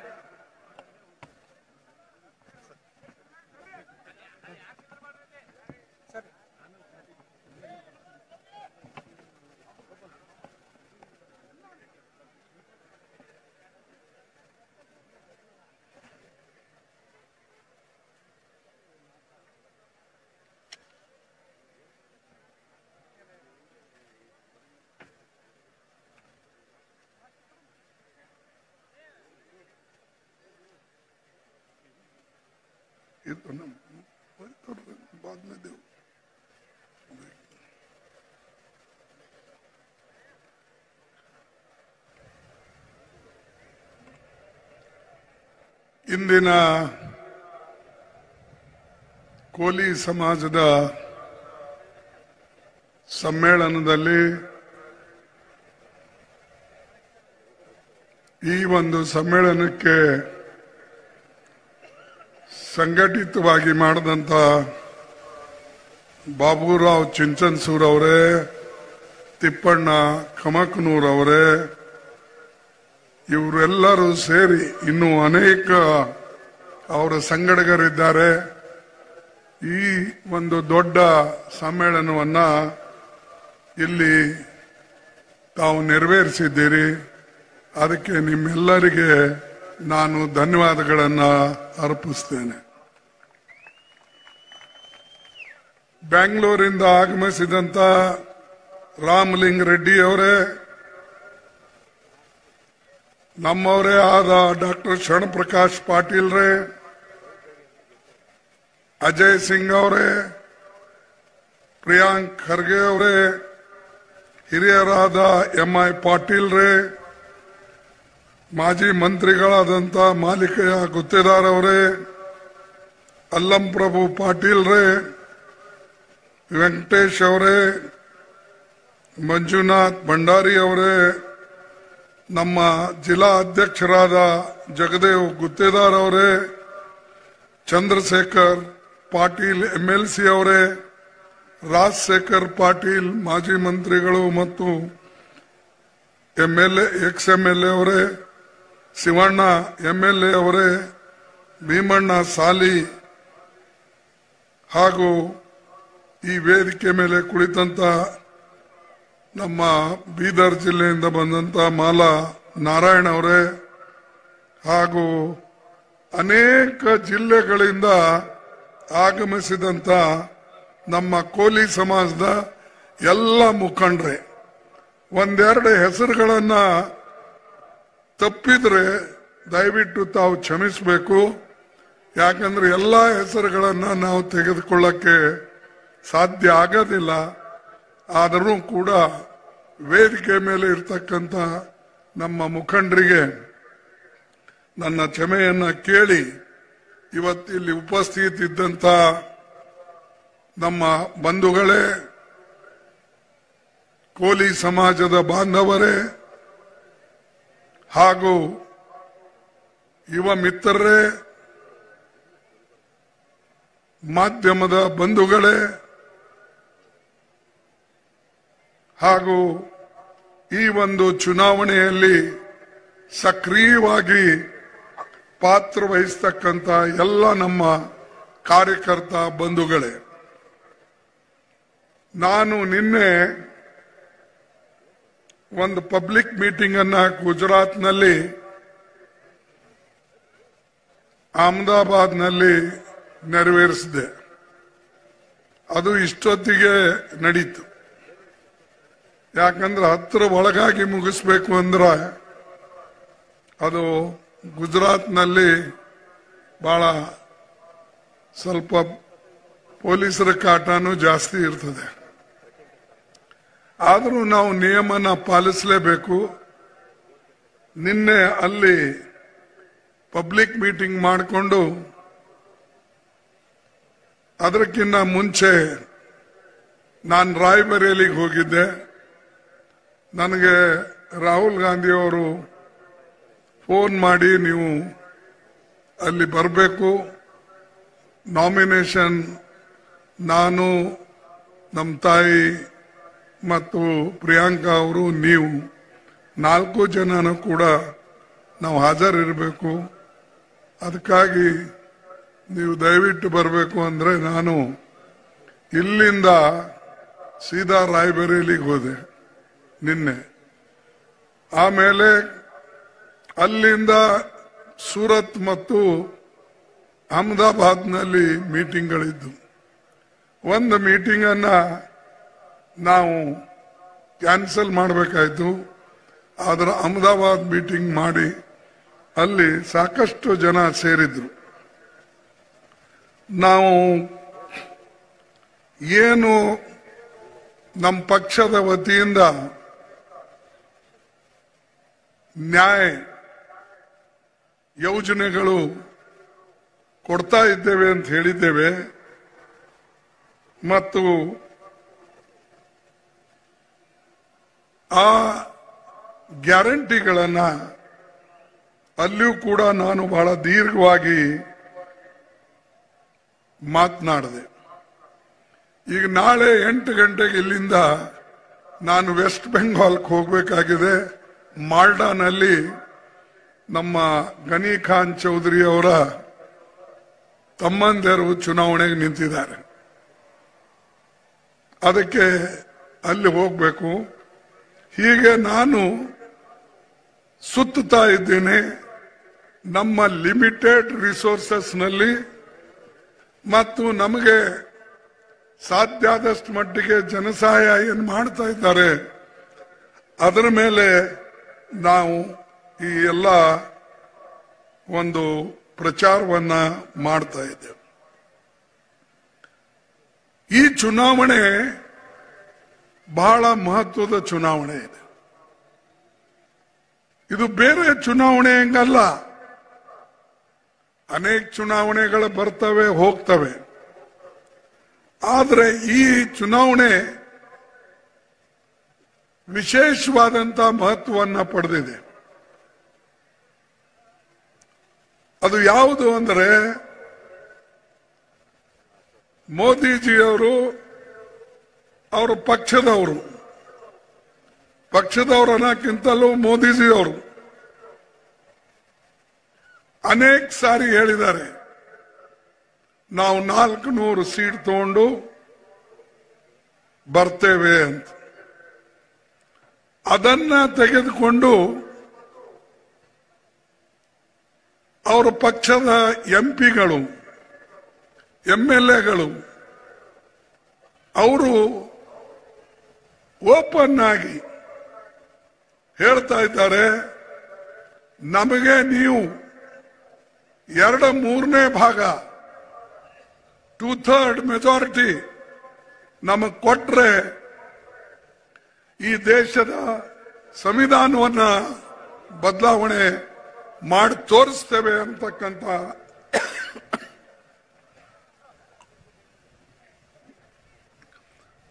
ಈ ಮಾತನ್ನ ಅವರೇ ಹೇಳಿದ. ಅನಂತಕುಮಾರ್ ಹೆಗಡೆ ಅಂತ ಒಬ್ಬರು ಮಹಾಪುರುಷ ಕಾರವಾರದವರು, ಅವರು ಹೇಳಿದ್ದಾರೆ. ಪ್ರಾರಂಭದಲ್ಲಿ 2015ರಲ್ಲಿ ಭಾಗವತ್ ಸಾಹೇಬರು ಹೇಳಿದ್ದಾರೆ,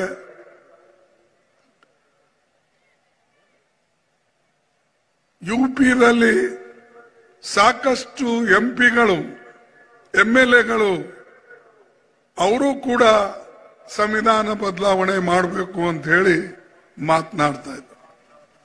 ಅದಕ್ಕಾಗಿ ನೀವು 2/3 ಮೆಜಾರಿಟಿ ಅವರಿಗೆ ಕೊಟ್ರೆ ಈ ದೇಶದಲ್ಲಿ ಸಂವಿಧಾನ ಉಳಿಯೋದಿಲ್ಲ ಅಂತಕ್ಕಂಥ ಮಾತನ್ನ ನಾನು ಹೇಳ್ತೇನೆ. ಸಂವಿಧಾನ ಇದ್ದರೆ ತಾನೆ ನೀವೆಲ್ಲ ರಿಸರ್ವೇಶನ್ ಕೇಳೋದು. ಸಂವಿಧಾನ ಇದ್ದರೆ ಮಾತ್ರ ಕೋಟಾ ಸಿಸ್ಟಮ್ ನೀವು ಕೇಳೋದು. ಸಂವಿಧಾನ ಇಲ್ಲಂದ್ರೆ ಯಾರು ಕೂಡ ಶೆಡ್ಯೂಲ್ ಕಾಸ್ಟ್ ಆಗ್ಲಿ, ಶೆಡ್ಯೂಲ್ ಟ್ರೈಬ್ಸ್ ಆಗ್ಲಿ, ಬ್ಯಾಕ್ವರ್ಡ್ ಕ್ಲಾಸ್ ಆಗ್ಲಿ ಇದು ಸೇರಿಸ್ತಕ್ಕಂಥದ್ದು ಸಾಧ್ಯ ಇಲ್ಲ. ನಾನೇ ಒಂದು ಹೋರಾಟ ಮಾಡಬೇಕಾಯ್ತು. ನನ್ನ ಒಂದು ಆರ್ಟಿಕಲ್ 371J ನಾವು ಮಾಡಬೇಕಾದ್ರೆ ನಮ್ಮಲ್ಲಿ 2/3 ಮೆಜಾರಿಟಿ ಇರಲಿಲ್ಲ, ಸಿಂಗಲ್ ಮೆಜಾರಿಟಿನೂ ಇರಲಿಲ್ಲ, ಅರ್ಧದಷ್ಟು ನಾವು ಇರಲಿಲ್ಲ. ಆದರೆ ನಾನು ಎಲ್ಲರ ಮನಸ್ಸನ್ನ ಒಲಿಸ್ಕೊಂಡು ನಾ ಅವ್ರಿಗೆ ಕೇಳ್ಕೊಂಡೆ. ನಾ ಹಿಂದೆ ಆಂಧ್ರದಾಗ ಮಾಡಿದ್ದಾರೆ, ಮಹಾರಾಷ್ಟ್ರದಾಗ ಮಾಡಿದ್ದಾರೆ, ವಿದರ್ಭದಾಗ ಮಾಡಿದ್ದಾರೆ, ನಾರ್ತ್ ಈಸ್ಟ್ನಾಗ ಮಾಡಿದ್ದಾರೆ, ನಮಗಿದು ಒಂದು ಅವಕಾಶ ಮಾಡಿಕೊಡಿ ಅಂತ. ಇದೇ ಗ್ರೌಂಡ್ ನಲ್ಲಿ ಸೋನಿಯಾ ಗಾಂಧಿ ಅವರು ಬಂದು, ಆ ಕಡೆ ಡಯಸ್ ಇತ್ತು, ಇದು ಈ ಕಡೆ ಅದ, ಅದು ಆ ಕಡೆ ಡಯಸ್ ಇತ್ತು. ಅವರು ನನಗೆ ಹೇಳಿದ್ರು ಮುಂಚೆ, ನೀವು ಪಾರ್ಲಿಮೆಂಟ್ಗೆ ನಿಲ್ಲಿ, ನೀವು ಹೇಳಿದ್ದನ್ನ ಮಾಡೋಣ ಅಂತ, ಮೆಜಾರಿಟಿ ಬಂದ್ರೆ ಮಾಡೋಣ ಅಂತ ಹೇಳಿದ್ರು. ದುರ್ದೈವದಿಂದ ನಮ್ಮ ಮೆಜಾರಿಟಿ ಬರಲಿಲ್ಲ, ಸರ್ಕಾರವೂ ಬರಲಿಲ್ಲ. ಆದ್ರೂ ಒಕ್ಕೂಟದ ಸರ್ಕಾರ ಬಂತು. ಅದು ಇಂದಿರಾ ಗಾಂಧಿ ಪುಣ್ಯ. ಅವ್ರು ಹೇಳಿದ ಮೇಲೆ ನಾನು ಎಲೆಕ್ಷನ್ ನಿಂತೆ.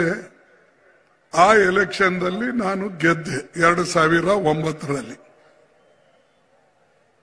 ಗೆದ್ದ ಮೇಲೆ 5 ವರ್ಷ ಒಳಗಾಗಿ ಅದು ಏನ್ ಚಮತ್ಕಾರ ಆಯ್ತು ಗೊತ್ತಿಲ್ಲ, ಎಲ್ಲ ಪಕ್ಷದ ಜನ ಒಮ್ಮತದಿಂದ ನಮಗೆ ಸಪೋರ್ಟ್ ಮಾಡಿ ಆರ್ಟಿಕಲ್ 371J ತಂದು ಕೊಟ್ರು ಒಮ್ಮತದಿಂದ.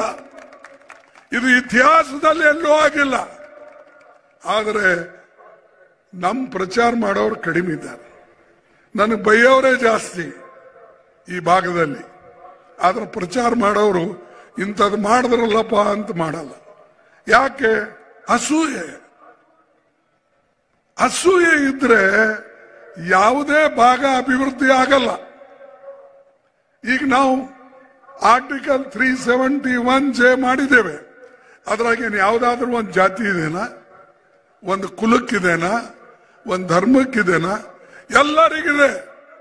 ಈ ಭಾಗದಲ್ಲಿ ಹುಟ್ಟದಂತ ಪ್ರತಿಯೊಂದು ವ್ಯಕ್ತಿಗೆ ಹೆಣ್ಣು ಮಗಳಾಗ್ಲಿ ಗಂಡು ಮಗು ಆಗ್ಲಿ ಅಥವಾ ದೊಡ್ಡವರಾಗ್ಲಿ ಅವರೆಲ್ಲರಿಗೂ ಕೂಡ ಈ ಭಾಗದಲ್ಲಿ ಮೆರಿಟ್ ಮೇಲೆ ನಿಮಗೆಲ್ಲರಿಗೂ ಸೀಟ್ ಸಿಗ್ತವೆ. ಅದೇ ಬೇರೆ ಭಾಗದವ್ರಿಗೆ ಸಿಗೋದಿಲ್ಲ. ಬೇರೆ ಭಾಗದಲ್ಲೂ ನಮಗೆ 8% ರಿಸರ್ವೇಶನ್ ಸಿಗ್ತದೆ. ಇಲ್ಲಿ ನಮಗೆ 75% ರಿಸರ್ವೇಶನ್ ಎಲ್ಲಾ ಇಲಾಖೆಯಲ್ಲಿ ಸಿಗ್ತದೆ. ಇಷ್ಟೊಂದು ಸವಲತ್ತ ಯಾರಾದರೂ ಕೊಡಿಸಿದ್ರೆ ಅಲ್ಲಿ ಆ ಸ್ಟೇಟ್ ಹೇಳಿ ಹೆಸರು ನಾನು ನಿಮಗೆ ಧನ್ಯವಾದಗಳು ಹೇಳ್ತೀನಿ. ಇಲ್ಲ ಇದು ನಾವು ಮಾಡಿದ್ದೇವೆ ಅಂತ ಹೇಳಿದ್ರೆ ಕ್ಷಮೆ ಕೇಳ್ತೀನಿ. ಇಷ್ಟೊಂದು ಮಾಡಿದ ಮೇಲೆ ನಮ್ಮ ಜನ ಅದನ್ನ ಇಟ್ಕೊಂಡು ಮುಂದಿಟ್ಕೊಂಡು ಹೆಚ್ಚಿನ ಬೆಳೆಸಬೇಕು, ಹೆಚ್ಚ ಜನರಿಗೆ ಇಲ್ಲಿಂದ ಉದ್ಧಾರ ಮಾಡಬೇಕು ಅಂತ ಯಾರ್ದಿಲ್ಲ. ಮತ್ತ ಜಗಳ ಆಡೋದೆ, ಮತ್ತ ಒಬ್ಬರ ಮೇಲೆ ಒಬ್ಬರು ಕಾರದೆ, ಇದಕ್ಕೆ ಎಷ್ಟು ದಿವಸ ಹಿಂಗೆ? ಮಂಗಳೂರದವ್ರು ಮುಂದೆ ಬರ್ತಾರೆ, ದಕ್ಷಿಣ ಕರ್ನಾಟಕದವ್ರು ಮುಂದೆ ಬರ್ತಾರೆ. ನಾವು ಮಾತ್ರ ಇಷ್ಟು ಸವಲತ್ತಿದ್ರೂ ಕೂಡ ಇನ್ನೂ ಹಿಂದೆ ಬಿದ್ದಿದ್ದೇವೆ ಅಂದ್ರೆ ನೀವೇ ಲೆಕ್ಕ ಹಾಕಿ. ಅದರಲ್ಲಿ ಬರ್ದಿದೆ ಸ್ಪಷ್ಟವಾಗಿ, ನಿಮಗೆ ಶಿಕ್ಷಣಕ್ಕಾಗಿ ಸವಲತ್ತು, ಅಭಿವೃದ್ಧಿಗಾಗಿ ಸವಲತ್ತು, ಡೆವಲಪ್ಮೆಂಟ್ಗಾಗಿ ನಿಮಗೆ ಸೆಪರೇಟ್ ದುಡ್ಡು 5,000 ಕೋಟಿ ರೂಪಾಯಿ ಈ ಭಾಗಕ್ಕಾಗಿ ಕೊಟ್ಟಿದ್ದಾರೆ. ಮೊನ್ನೆ ನಮ್ಮ ಬಜೆಟ್ ನಲ್ಲಿ ಸಿದ್ದರಾಮಯ್ಯನವರು, ನಮ್ಮ ಶರಣ್ ಪಾಟೀಲ್ರು, ಇಲ್ಲೆಲ್ಲ ಮಂತ್ರಿಗಳು, ನಮ್ಮ ಎಲ್ಲ MLAs ಸೇರಿಸಿ ಒಕ್ಕಟ್ಟಾಗಿ ಕೊಡಿಸಿದ್ದಾರೆ. ಇದು ಅಲ್ಲಿ ಇದೆ. ಅದರಲ್ಲಿ ಒಂದು ಪ್ರಸ್ತಾಪ ಇದೆ. ಅದರ ಲಾಭವನ್ನು ಪಡ್ಕೊಂಡು ನಮಗೆ ಇವತ್ತು ಅನುಕೂಲ ಆಗ್ತಾ ಇದೆ. ಅದನ್ನ ನಾವು ಅರ್ಥ ಮಾಡ್ಕೊಳ್ಬೇಕು. ಕೆಲವು ಜನ ಅಂತಾರೆ ಅವರೇ ಮಾಡಿದ್ರೇನು ಇವರೇ ಮಾಡಿದ್ರು. ಪರೀಕ್ಷೆದಾಗ ಯಾರು ಪಾಸ್ ಆಗ್ತಾರೋ ಪಾಸ್ ಆಗ್ತಾರೆ. ಈಗ ಪರೀಕ್ಷೆ ಬರೆದವರು ಬಹಳ ಜನ ಆ ಪರೀಕ್ಷೆದಾಗ ಫೇಲ್ ಆದ್ರೆ ನಾನೇನ್ ಮಾಡ್ಲಿ?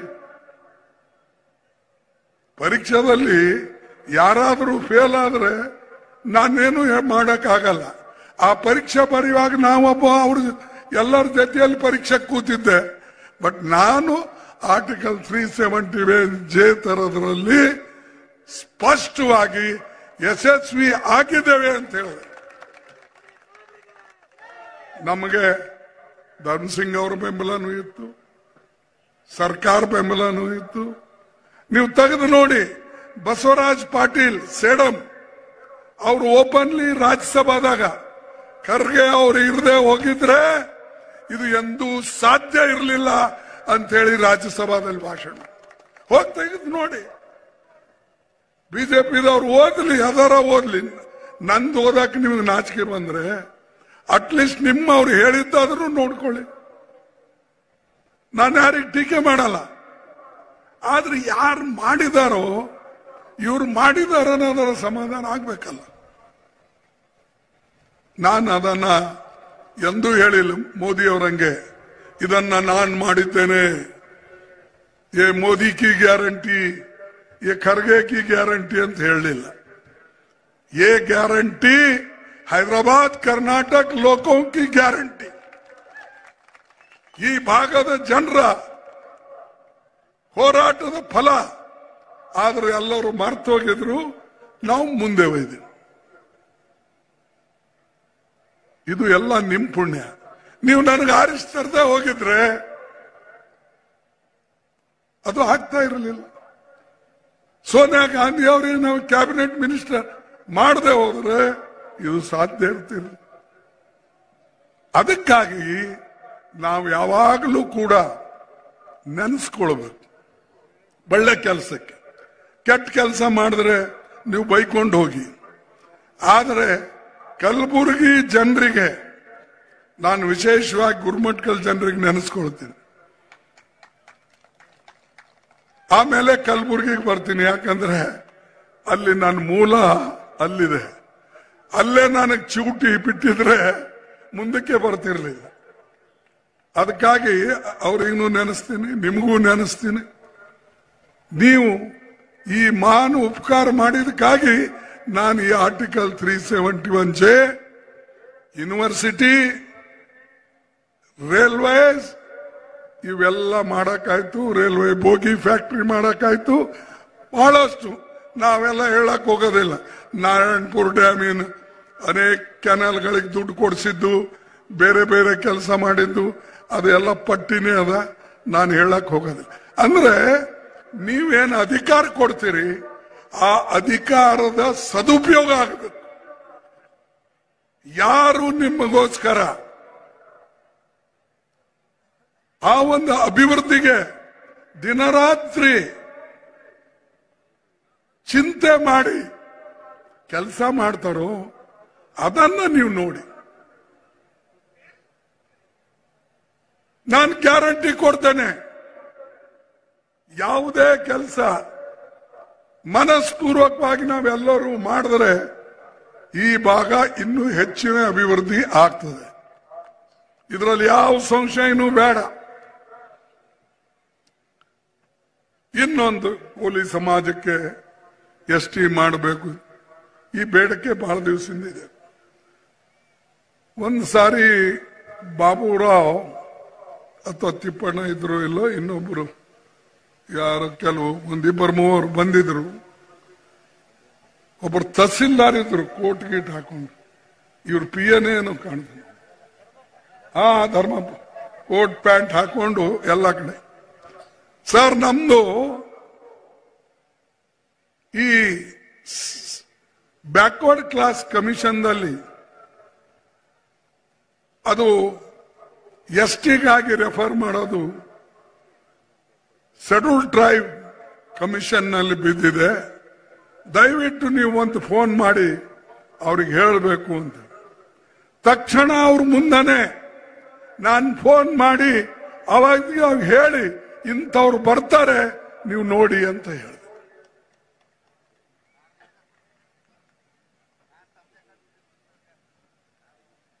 ನೀವು ಇದು ಇರ್ಲಿ, ಯಾರೇ ಇದ್ದವ್ರು ಹೇಳೋಲ್ಲ, ಇಲ್ಲದೆ ಇದ್ದವ್ರು ಏನ್ ಮಾಡ್ಯಾರ, ನಾ ಏನ್ ಮಾಡ್ಲಪ್ಪ ಹೇಳಿ.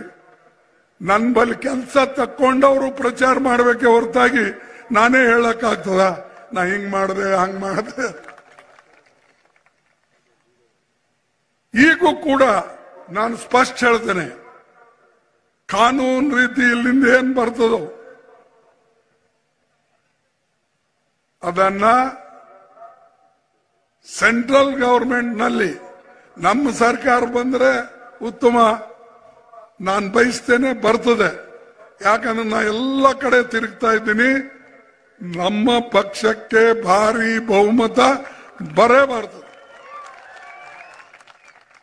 ನಮ್ಮ ಪಕ್ಷಕ್ಕೆ ಅಂದ್ರೆ ಬರೇ ಕಾಂಗ್ರೆಸ್ ಅಲ್ಲ, ಇಂಡಿಯಾ ಅಲೈನ್ಸ್ ಒಕ್ಕೂಟಕ್ಕೆ ಡೆಫಿನೆಟ್ಲಿ ಬಿಜೆಪಿಗೆ ಸೋಲ್ಸೋಷ್ಟು ಮತಗಳನ್ನ ನಮಗೆ ಬರ್ತವೆ ಅನ್ನತಕ್ಕಂಥ ಮಾತನ್ನ. ಅದು ಬಂದ್ರೆ ನಾನು ಎಷ್ಟು ಬೇಕಷ್ಟು ಕಷ್ಟಪಟ್ಟು ನಿಮ್ಮ ಜೊತೆಯಲ್ಲಿ ಇರ್ತೇನೆ.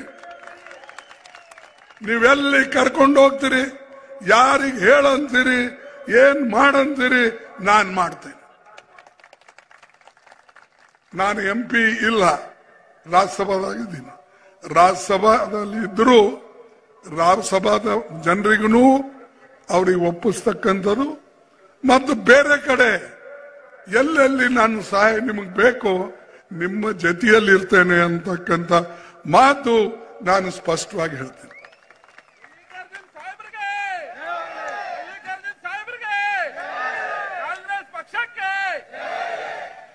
ಅದಕ್ಕೆ ನಾವು ಕೆಲಸ ಮಾಡ್ತೇವೆ, ಆಗತಕ್ಕಂಥದಕ್ಕೆ ನಾವು ಹೇಳ್ತೇವೆ, ಬೇರೆಯವರಂಗೆ ಸುಳ್ಳು ಹೇಳಕ್ಕೆ ಹೋಗೋದಿಲ್ಲ. ಅದಕ್ಕಾಗಿ ನಾ 53 ವರ್ಷ ರಾಜಕೀಯದಲ್ಲಿ ಬದುಕಿದ್ದು. ಇಲ್ಲದ್ರೆ ನಾನು ಬೇರೆಯವ್ರಂಗೆ ಸುಳ್ಳು ಹೇಳೋದು, ದುಡ್ಡು ತಿನ್ನೋದು ಅಥವಾ ಮತ್ತೇನಾದ್ರೂ ಭ್ರಷ್ಟಾಚಾರ ಮಾಡೋದು ಮಾಡಿದ್ರೆ ನನಗೆ 53 ವರ್ಷ ಜನ, ನಾ ಗುರುಮಠಕಲ್ದವ್ರಾಗ್ಲಿ, ಗುಲ್ಬರ್ಗದವ್ರಾಗ್ಲಿ, ಚಿತ್ತಾಪುರದವ್ರಾಗ್ಲಿ ಜೀವಂತ ಇಡ್ತಿರ್ಲಿಲ್ಲ. ಹೇಳ್ತಿದ್ರು ನೀವು ಕೆಲಸ ಮಾಡಲ್ಲ ಹೋಗಿ ಅಂತ. ಒಂದೊಂದ್ಸಾರಿ ಕೆಲಸ ಮಾಡಿ ತೊಂದರೆ ಆಗ್ತದನ್ನಕ್ಕೆ 2019 ಎಲೆಕ್ಷನ್ ಮಾತ್ರ. ಅದು ನಾನು ಮರೆಯಲ್ಲ. ಕೆಲಸ ಆದ್ರೂ ಒಂದೊಂದ್ಸಾರಿ ತೊಂದರೆ ಆಗ್ತದೆ. ಆದ್ರೆ ನನಗ್ ತೊಂದರೆ ಆಗ್ಯದ ಅಂತ ಹೇಳಿ ನಾನ್ ನಿಮ್ಗೆ ಯಾರಿಗೂ ತೊಂದರೆ ಮಾಡಿಕೊಡೋದಿಲ್ಲ. ನಿಮ್ಮ ಜೊತೆಗೆ ಇರ್ತೀನಿ ಮತ್ತು ಎಲ್ಲೆಲ್ಲಿ ಏನೇನ್ ಮಾಡಬೇಕು ಕಾನೂನು ಪ್ರಕಾರ ಎಲ್ಲರೂ ಕೂಡಿ ಮಾಡೋಣ. ಕ್ರೆಡಿಟ್ ತಗೊಳಕ್ ಹೋಗ್ಬಾರ್ದು. ಒಬ್ರು ನಾನ್ ಮಾಡಿದೆ, ನೀನ್ ಮಾಡಿದೆ ಬಿಟ್ಬಿಡಿ, ಮೊದಲು ಮಾಡಿ ತೋರಿಸಿ ಆಮೇಲೆ ಹೇಳ್ಕೊತ ಹೋಗಿ. ಇದು ನಮ್ಮ ಗುರಿ. ಅದಕ್ಕಾಗಿ ನಿಮಗ್ ಮೊದಲು ಅದು ಹೇಳೋಣ ಅಂತೇಳಿ ನಾನು ಹೇಳ್ತಾ ಇದ್ದೆ. ಈಗ RSS ಮತ್ತು ಬಿಜೆಪಿ ಅವರ ಅಜೆಂಡಾನೇ ಇದು.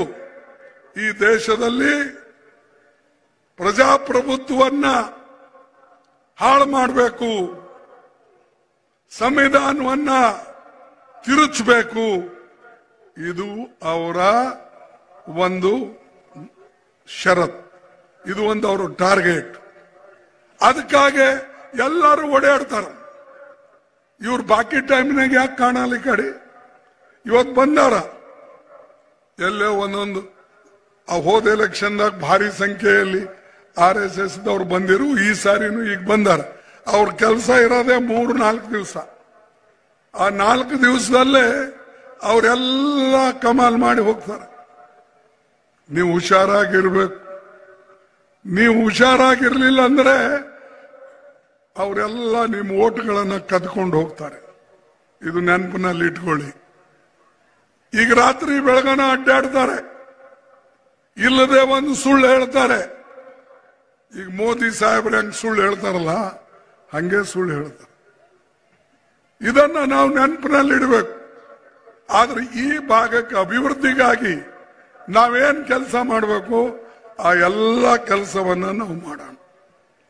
ಈಗ ನಮ್ಮ ದೇಶದಲ್ಲಿ ಇಷ್ಟು ನಮ್ಮ ಬೆಲೆ ಏರಿಕೆ ಆಗಿದೆ. ಆ ಬೆಲೆ ಏರಿಕೆಯಿಂದ ಜನರಿಗೆ ತೊಂದರೆ ಆಗಿದೆ. ಆ ವಿಚಾರವನ್ನ ನಾವು ಕೈಗೆತ್ತಿಕೊಂಡಿದ್ದೇವೆ. ನೌಕರಿಗಳು ಸಿಗ್ತಾ ಇಲ್ಲ, ಆ ವಿಚಾರಗಳನ್ನ ನಾವು ಕೈಗೆತ್ತಿಕೊಂಡಿದ್ದೇವೆ. 30 ಲಕ್ಷ ನೌಕರಿಗಳು ಕೇಂದ್ರ ಸರ್ಕಾರದಲ್ಲಿ ಖಾಲಿ ಇವೆ. ಅದು ಎಲ್ಲ ಬ್ಯಾಕ್ವರ್ಡ್ ಕ್ಲಾಸ್, SC ST ಅವರಿಗೆ ಸಿಗ್ತಕ್ಕಂಥದ್ದು. 15 ಲಕ್ಷ SC STಗೆ, 50 ಉಳಿದ 50% ಬ್ಯಾಕ್ವರ್ಡ್ ಕ್ಲಾಸ್ ಮತ್ತು ಬೇರೆ ಸಮಾಜದವರಿಗೆ. ಇದು ಯಾಕೆ ಭರ್ತಿ ಮಾಡ್ತಾ ಇಲ್ಲ? ಯಾಕಂದ್ರೆ ಇವೆಲ್ಲ ನೇರವಾಗಿ ಆ ಬಡವರಿಗೆ ಹೋಗಿ ತಲುಪ್ತದೆ. ಬಡವರಿಗೆ ನೌಕರಿಗಳು ಸಿಕ್ಕರೆ ಅವರು ಮಜಬೂತ್ ಆಗ್ತಾರೆ. ಅದಕ್ಕಾಗಿ ಮೋದಿ ಸರ್ಕಾರ ಇವತ್ತಿನ ದಿವಸ ಅದಕ್ಕೆ ಕೈಗೆ ಎತ್ಕೊಳ್ತಾ ಇಲ್ಲ. ಅದೇ ರೀತಿಯಾಗಿ ನಾನು ಕೆಲವು ವಿಚಾರಗಳನ್ನು ನಿಮ್ಮ ಮುಂದೆ ಹೇಳ್ತೀನಿ. ಯಾಕಂದ್ರೆ ಸಾಕಷ್ಟು ಎಲ್ಲಿ ಹೋದಲ್ಲಿ ಕಾಂಗ್ರೆಸ್ ಪಾರ್ಟಿಗೆ ಬೈಯೋದು, ಅದರಲ್ಲಿ ಹೆಚ್ಚಾಗಿ ಸೋನಿಯಾ ಗಾಂಧಿಗೆ, ರಾಹುಲ್ ಗಾಂಧಿಗೆ, ಪ್ರಿಯಾಂಕಾ ಗಾಂಧಿಗೆ ಮತ್ತೆ ಕಡಿಮೆ ಬಿದ್ದು ಇನ್ನೂ ಅವ್ರ ಬಳಿ ಹೆಚ್ಚಿನ ಶಬ್ದಗಳಿದ್ರೆ ಬೈಯಕ್ಕೆ ನನಗೊಂದು ಸಲ ಅಂತಾರೆ. ಯಾವುದಾದ್ರೂ ನಾವು ಮಾತಾಡಿದ್ರೆ ಖರ್ಗೆ ಜಿ ಸಮಾಜ್ ಕೋ ಡಿವೈಡ್ ಕರ್ರಿ ಅಂತ ಮೊನ್ನೆ ಹೇಳಿದ್ದಾರೆ. ಶಿವ ಮತ್ತು ರಾಮನಲ್ಲಿ ವ್ಯತ್ಯಾಸ ಮಾಡ್ತಾ ಇದ್ದಾರೆ. ಅರೆ ನಾನು ಹೇಳಿದೆ, ನನ್ನ ಹೆಸರು ಮಲ್ಲಿಕಾರ್ಜುನ್ ಇದೆ, 12 ಲಿಂಗ ಇಲ್ಲ 12 ನಮ್ಮ ಲಿಂಗದಲ್ಲಿ ಜ್ಯೋತಿರ್ಲಿಂಗದಲ್ಲಿ ನನ್ನ ಹೆಸರು ಒಂದದಪ್ಪ ಅದರೊಳಗೆ. ಅದಕ್ಕಾಗಿ ನಾನು ಮಲ್ಲಿಕಾರ್ಜುನ್ ಇದ್ದೀನಿ ಅಂತ ಹೇಳಿದೆ. ಅದಕ್ಕೆ ಅವ್ರು ಬೇರೆ ಕಡೆ ಭಾಷಣ ಮಾಡಿ ಹೇಳ್ಯಾರ. ನೀವು ಮಣ್ಣಿನ ಪೇಪರ್ ತೆಗೆದು ನೋಡಿ ಅಥವಾ ನಿನ್ನಿನ ಪೇಪರ್.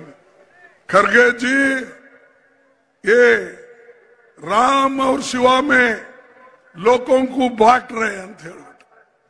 ಅರೆ ನಾವ್ಯಾಕಪ್ಪ, ಜನನೇ ರಾಮ್ ಭಕ್ತರು ಹೀಗೆ ನಮ್ಮ ಇದು ಹಚ್ತಾರೆ, ಕಡಿ ಕುಂಕುಮ ಮತ್ತು ಇದು, ಮತ್ತು ಶಿವ ಭಕ್ತರು ಹಿಂಗೆ ಈ ಬತ್ತಿ ಹಚ್ತಾರೆ, ಪಟ್ಟಿ ಹಚ್ತಾರೆ. ಇದು ವ್ಯತ್ಯಾಸ ಅಲ್ಲ. ಹೀಗಂದ್ರೂ ಸಿಟ್ಟು. ಆದರೆ ಈ ಜಾತಿ ಆಧಾರದ ಮೇಲೆ, ಧರ್ಮದ ಆಧಾರದ ಮೇಲೆ ದಯವಿಟ್ಟು ಈ ದೇಶ ಒಡಿಬೇಡಿ ಅಂತ ಹೇಳಿ ನಾನು ಪ್ರಧಾನಮಂತ್ರಿಗೆ ಮತ್ತು RSS ದವರಿಗೆ ಕೇಳ್ಕೋತೀನಿ. ನೀವು ಪದೇ ಪದೇ ಈ ಮಾತುಗಳನ್ನ ಹೇಳಿ ಜನರಿಗೆ ನೀವು ತೊಂದರೆ ಕೊಡಕ್ ಹೋಗ್ಬೇಡಿ. ಈಗ ಅದು ಬಿಟ್ಟಿದ್ದಾರೆ. ಮೊದಲು ಹೇಳ್ತಿದ್ರು ಕಾಂಗ್ರೆಸ್ ಪಾರ್ಟಿ 70 साल में क्या की ಅಂತಿದ್ರು. ಅದು ಈಗ ಬಿಟ್ಟಾರೆ. ಈಗ 55 साल में क्या किए ಅಂತ ಹೊಂಟಾರೆ. ಈಗ 55 साल में क्या किए ನಾ ಲೆಕ್ಕ ಕೊಡ್ತೀನಿ. ನೀವೇನ್ 10 ವರ್ಷನಾಗ ಏನ್ ಮಾಡಿರಿ ಅದು ಲೆಕ್ಕ ನನಗೆ ಕೊಡಿ. ನಾನು ಹೇಳಿದ್ದೇನೆ, ನಮ್ಮ ಎಲೆಕ್ಷನ್ ಮ್ಯಾನಿಫೆಸ್ಟೋ ಏನಿದೆ, ನಮ್ಮ ಎಲೆಕ್ಷನ್ ಮ್ಯಾನಿಫೆಸ್ಟೋ ನಿಮಗೆ ತಿಳಿಸಾಗೋಸ್ಕರ ನಾನು ಅದು ಬರ್ತೇನೆ, ದಯವಿಟ್ಟು ನನಗೆ ಟೈಮ್ ಕೊಡಿ ಅಂತ ಹೇಳಿ ನಾನು ಪತ್ರ ಬರೆದಿದ್ದೇನೆ. ಪಾರ್ಲಿಮೆಂಟ್ ನಲ್ಲಂತೂ ಹೇಳ್ತೀನಿ ನಾನು. ಒಂದೊಂದು ಗಂಟೆ ಮಾತಾಡ್ತೇವೆ. ಅಲ್ಲೆಲ್ಲ ಹೇಳ್ತೇವೆ, ನೋಡಿ ಇಂಥದ್ದು ನೀವು ಮಾಡಿಲ್ಲ, ಇಂಥದ್ದು ನೀವು ಮಾಡಿಲ್ಲ, ಮನಿ ಕಟ್ಟಲಿಲ್ಲ, LPG, ಡೀಸೆಲ್ಲು, ಪೆಟ್ರೋಲು, ಗ್ಯಾಸು ಇದ್ರ ಪ್ರೈಸ್ ಎಲ್ಲ ಹೆಚ್ಚಿಗಾದು, ಮತ್ತು ಫರ್ಟಿಲೈಸರ್ ಕಿಮ್ಮತ್ ಹೆಚ್ಚಿಗಾಯ್ತು, ಔಷಧ ಹೆಚ್ಚಿಗಾಯ್ತು ಹೊಡಿತಕ್ಕಂಥದ್ದು, ಟ್ರ್ಯಾಕ್ಟರ್ ಟೈರ್ GST ಆಯ್ತು ಅದಕ್ಕೆ. ಇವೆಲ್ಲ ಅಲ್ಲಿ ಹೇಳ್ತೇವೆ, ಅಲ್ಲಿ ಉತ್ತರ ಕೊಡಲ್ಲ. ಅಲ್ಲಿ ಏನಾರ ಮಾಡಿ ನಮ್ಗೆ ಹೊರಗೆ ಹಂಗೆ ಹಾಕ್ಬೇಕು ಇದೇ ನೋಡ್ತಾರ ಬಿಜೆಪಿ ಸರ್ಕಾರದ. ನಮಗೆ ಹೊರಗೆ ಹಾಕಿ ಕಾನೂನುಗಳು ಪಾಸ್ ಮಾಡ್ತಾರೆ ಒಂದು ಒಂದು ಒಂದು. ಹೀಗೆ ಇಂಥ ಜನ ಇವತ್ತು ರಾಜಕೀಯದಲ್ಲಿದ್ರೆ ನಾನು ಹೇಳ್ತೇನೆ, ದೇಶದ ಉದ್ಧಾರ ಆಗೋದಿಲ್ಲ. ದೇಶದ ಉದ್ಧಾರ ಆಗೋದು ಒಂದೇ ಒಂದು ನಾವು ಸ್ವತಂತ್ರವಾಗಿ ಬಾಳಿ ಬದುಕಿ ಈ ಸಂವಿಧಾನವನ್ನು ಉಳಿಸ್ತಕ್ಕಂಥದ್ದು ಮತ್ತು ಪ್ರಜಾಪ್ರಭುತ್ವ ಉಳಿಸ್ತಕ್ಕಂಥದ್ದು. ಇವು ಎರಡೇ ಬಹಳ ಮುಖ್ಯ. ಇವೆರಡು ಉಳಿದ್ರೆ ನಾವೆಲ್ಲರೂ ಕೂಡ ನಮಗೆ ಮಾತಾಡಕ್ಕೆ ಅಧಿಕಾರ ಇರ್ತದೆ. ಇದನ್ನ ದಯವಿಟ್ಟು ನೀವೆಲ್ಲರೂ ಈ ಕಡೆ ಗಮನ ಕೊಡ್ತೀರಿ ಅನ್ನತಕ್ಕಂಥ ಮಾತನ್ನ ನಾನು ಹೇಳಿ, ಈಗ ನಾವು ಕೆಲವು ಗ್ಯಾರಂಟಿಗಳು ನಮ್ಮ ರಾಜ್ಯದ ಕೊಟ್ಟಿದ್ದಾರೆ. ಅವು ಹೆಚ್ಚಾಗಿ ನಮ್ಮ ರಾಜ್ಯದ ಗ್ಯಾರಂಟಿ ನಮ್ಮ ರಾಮಲಿಂಗ ರೆಡ್ಡಿ ಇಲ್ಲೇರ ಅವರು ಎಲ್ಲ ಹೆಣ್ಮಕ್ಕಳಿಗೆ ಬಸ್ನಲ್ಲಿ ಫ್ರೀ ಅಡ್ಡಾಡಕ್ಕೆ ಅವಕಾಶ ಮಾಡಿಕೊಟ್ರು ನಮ್ಮ ಗವರ್ಮೆಂಟ್, ಕಾಂಗ್ರೆಸ್ ಗವರ್ಮೆಂಟ್. ಈಗ ಹೇಳ್ತಾ ಇದ್ರು ನಮ್ಮ ರಾಮಲಿಂಗ ರೆಡ್ಡಿ 200 ಕೋಟಿ ಜನ ಟ್ರಾವೆಲ್ ಮಾಡಿದ್ದಾರೆ. ಈ ಕಡೆ ಈ ಊರಿಂದ ಆ ಊರಿಗೆ 200 ಕೋಟಿ. ಈ ಹೆಣ್ಮಕ್ಳು ಯಾವಾಗ ನೋಡ್ತಿದ್ರು? ಆ ದೇವಸ್ಥಾನದ ಕೆಲವು ಜನ ಹೇಳ್ತಾ ಇದ್ರು ಆ ಹುಂಡಿಗಳು ತುಂಬಿ ತುಳುಕ್ತಾ ಇದೆ ಅಂತ. ಯಾಕಂದ್ರೆ ಎಲ್ಲರೂ ದೇವಸ್ಥಾನಕ್ಕೆ ಹೋಗೋದು. ಆ ನಮ್ಮ ಇವರು ವೀರೇಂದ್ರ ಹೆಗಡೆ ಅವ್ರು ನಾಮಿನೇಟೆಡ್ ಮೆಂಬರ್, ಅವ್ರು ಹೇಳ್ತಿದ್ರು ಈ ಸರ್ಕಾರದವರು ಬಸ್ ಫ್ರೀ ಮಾಡೋದ್ರಿಂದ ಹೆಣ್ಣು ಮಕ್ಕಳು ಬಂದು ನಮ್ಮ ಹುಂಡಿಯಲ್ಲಿ ದುಡ್ಡು ಹಾಕಿ ನಮ್ಮ ಹುಂಡಿ ತುಂಬಿ ತುಳುಕ್ತಾ ಇದೆ ಅಂತ ಹೇಳಿ. ಇದು ಹೆಣ್ಮಕ್ಳಿಗೆ ಮಾಡಿಕೊಟ್ಟಿದ್ದು ಅವ್ರ ಸ್ಕೂಲು ಕಾಲೇಜ್ಗಳಿಗೆ ಹೋಗಕ್ಕೆ. ಅದೇ ರೀತಿಯಾಗಿ ಒಂದು ಕಡೆ ಹೆಣ್ಮಕ್ಳಿಗೆ 2,000 ರೂಪಾಯಿ ಕೊಡೋದು, ಇನ್ನೊಂದು ಕಡೆ ಸುಮಾರು 10 kg ಅನ್ನಭಾಗ್ಯ, ಆಮೇಲೆ ಸುಮಾರು 35 ಲಕ್ಷ ಮಹಿಳೆಯರಿಗೆ ಪ್ರತಿದಿನ ಉಚಿತ ಪ್ರಯಾಣ, ಜೊತೆಯಲ್ಲೇ ನಿಮ್ಮ ಗೃಹ ಜ್ಯೋತಿ 200 ಯೂನಿಟ್ ಎಲೆಕ್ಟ್ರಿಸಿಟಿ, ಈಗ ಯಾರು ಬಿಲ್ ಕೊಡಂಗಿಲ್ಲ. ಆಮೇಲೆ ಯುವ ನಿಧಿ ಅಂತ ಹೇಳಿ ಸ್ಕಿಲ್ ಡೆವಲಪ್ಮೆಂಟ್ ಅವ್ರು ಮಾಡಿದ್ರು ಈ ಸರ್ಕಾರ. ಇದಕ್ಕೆ ಬಿಟ್ಟು ನಾವು ರಾಹುಲ್ ಗಾಂಧಿ ಅವರು ಇದು ಸೈನ್ ಮಾಡಿ ನಿಮಗೆ ಕೊಟ್ಟಿದ್ದೇವೆ, ಮನೆ ಮನೆಗೆ ಹಂಚಿದಾರ ನಮ್ಮವರು. ಇದರಲ್ಲಿ ನಾವೇನ್ ಹೇಳಿದ್ದೇವೆ, ಮಹಿಳಾ ನ್ಯಾಯ. ಮಹಿಳಾ ನ್ಯಾಯ ಅಂದ್ರೆ ಮಹಾಲಕ್ಷ್ಮಿ ಯೋಜನೆ. ಪ್ರತಿ ವರ್ಷ ನಮ್ಮ ಮಹಿಳೆಯರಿಗೆ ನಾವು 1 ಲಕ್ಷ ರೂಪಾಯಿ ಕೊಡ್ತೇವೆ, ಅವ್ರ ಅಕೌಂಟ್ನಾಗ ಹಾಕ್ತೇವೆ. ಮೋದಿ ಅವರ ಅಕೌಂಟ್ ತೆಗೆದ್ರು, ದುಡ್ಡಿಲ್ಲ ಅದರೊಳಗೆ. ಆದರೆ ನಾವು ನೇರವಾಗಿ ನಿಮ್ಮ ಅಕೌಂಟ್ಗೆ 1 ಲಕ್ಷ ರೂಪಾಯಿ ಹಾಕ್ತೇವೆ. ರೈತ ನ್ಯಾಯ, ಸಾಲ ಮನ್ನಾ. ಮೋದಿಜಿ ಅವರಂತೂ ರೈತರಿಗೇನು ಮಾಡಲಿಲ್ಲ. ನಾವು ಸಾಲ ಮನ್ನಾ ಅಧಿಕಾರಕ್ಕೆ ಬಂದ್ರೆ ಸಾಲ ಮನ್ನಾ ಖಂಡಿತವಾಗಿ ಮಾಡ್ತೇವೆ. ಇದರ ಹಿಂದಿದ್ದಾಗ ಮನಮೋಹನ್ ಸಿಂಗ್ ಅವರು, ಸೋನಿಯಾ ಗಾಂಧೀಜಿ ಅವರು 72,000 ಕೋಟಿ ರೂಪಾಯಿ ರೈತರ ಸಾಲ ಮನ್ನಾ ಮಾಡಿದರು. ಈಗ ನಾವು ಕೂಡ ರೈತ ನ್ಯಾಯ ಯೋಜನೆಯಲ್ಲಿ ಸುಮಾರು ಸಾಲ ಮನ್ನಾ ಎಲ್ಲ ರೈತರದ್ದು ಮಾಡ್ತೇವೆ. ಯಾಕಂದ್ರೆ ಮೋದಿಜಿ ಅವರು ಶ್ರೀಮಂತರ ಸಾಲ ಮನ್ನಾ ಮಾಡಿದ್ರು. 16 ಲಕ್ಷ ಕೋಟಿ ಸಾಲ ಬ್ಯಾಂಕ್ಲಿಂದ ಪಡೆದಂತಹ ಶ್ರೀಮಂತರು ದುಡ್ಡು ತಗೊಂಡು ಓಡಿ ಹೋದ್ರು.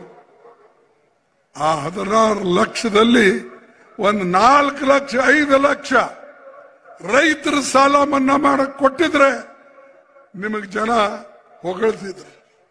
ಆದರೆ ನೀವು ಬಡವರ ಪರ ಇಲ್ಲ, ಶ್ರೀಮಂತರ ಪರ ಇದ್ದೀರಿ ಅನ್ನಕ್ಕೆ ಇದು ತೋರಿಸ್ತದೆ. ಆದರೆ ಮಾತಾಡೋದು ನಾನು ಬಡವರ ಪರ ಇದ್ದೇನೆ, ನಮ್ಮ ಸರ್ಕಾರ ಬಡವರ ಪರ ಇದೆ, ನಾಳೆ ನಮ್ಮ ಎಲೆಕ್ಷನ್ ಮ್ಯಾನಿಫೆಸ್ಟೋಕ್ಕೂ ಹಂಗೆ ಹೇಳಿದ್ರು. ಆಮೇಲೆ ನರೇಗಾದಲ್ಲಿ 400 ರೂಪಾಯಿ ನಾವು ಹೆಚ್ಚಿಗೆ ಕೊಡ್ತೇವೆ.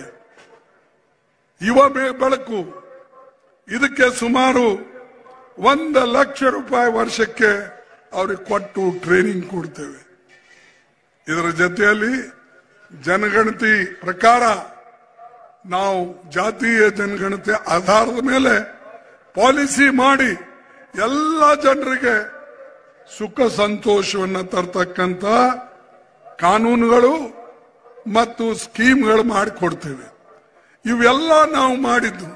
ಮೋದಿ ಅವರು ಹೇಳ್ತಾರೆ ಇದಕ್ಕೆ, अरे जो कांग्रेस का मैनिफेस्टो है, वो कांग्रेस का मैनिफेस्टो मुस्लिम लीग का है. ಹೇಳ್ರಪ್ಪ, ಇದ್ರಾಗ ಯಾವ್ದದ ಮುಸ್ಲಿಂ ಲೀಗ್? ಯುವ ನ್ಯಾಯ, ಮಹಿಳಾ ನ್ಯಾಯ, ರೈತ ನ್ಯಾಯ, ಕಾರ್ಮಿಕ ನ್ಯಾಯ, ಜಾತಿ ಗಣನ ಆಧಾರದ ಮೇಲೆ ಇವರೆಲ್ಲ ಜಾತಿ ಜನಗಣನ ಮಾಡಿ ನಿಮ್ಮ ಅಲ್ಮಾರಿ ಎಲ್ಲ ಹುಡುಕ್ತಾರೆ.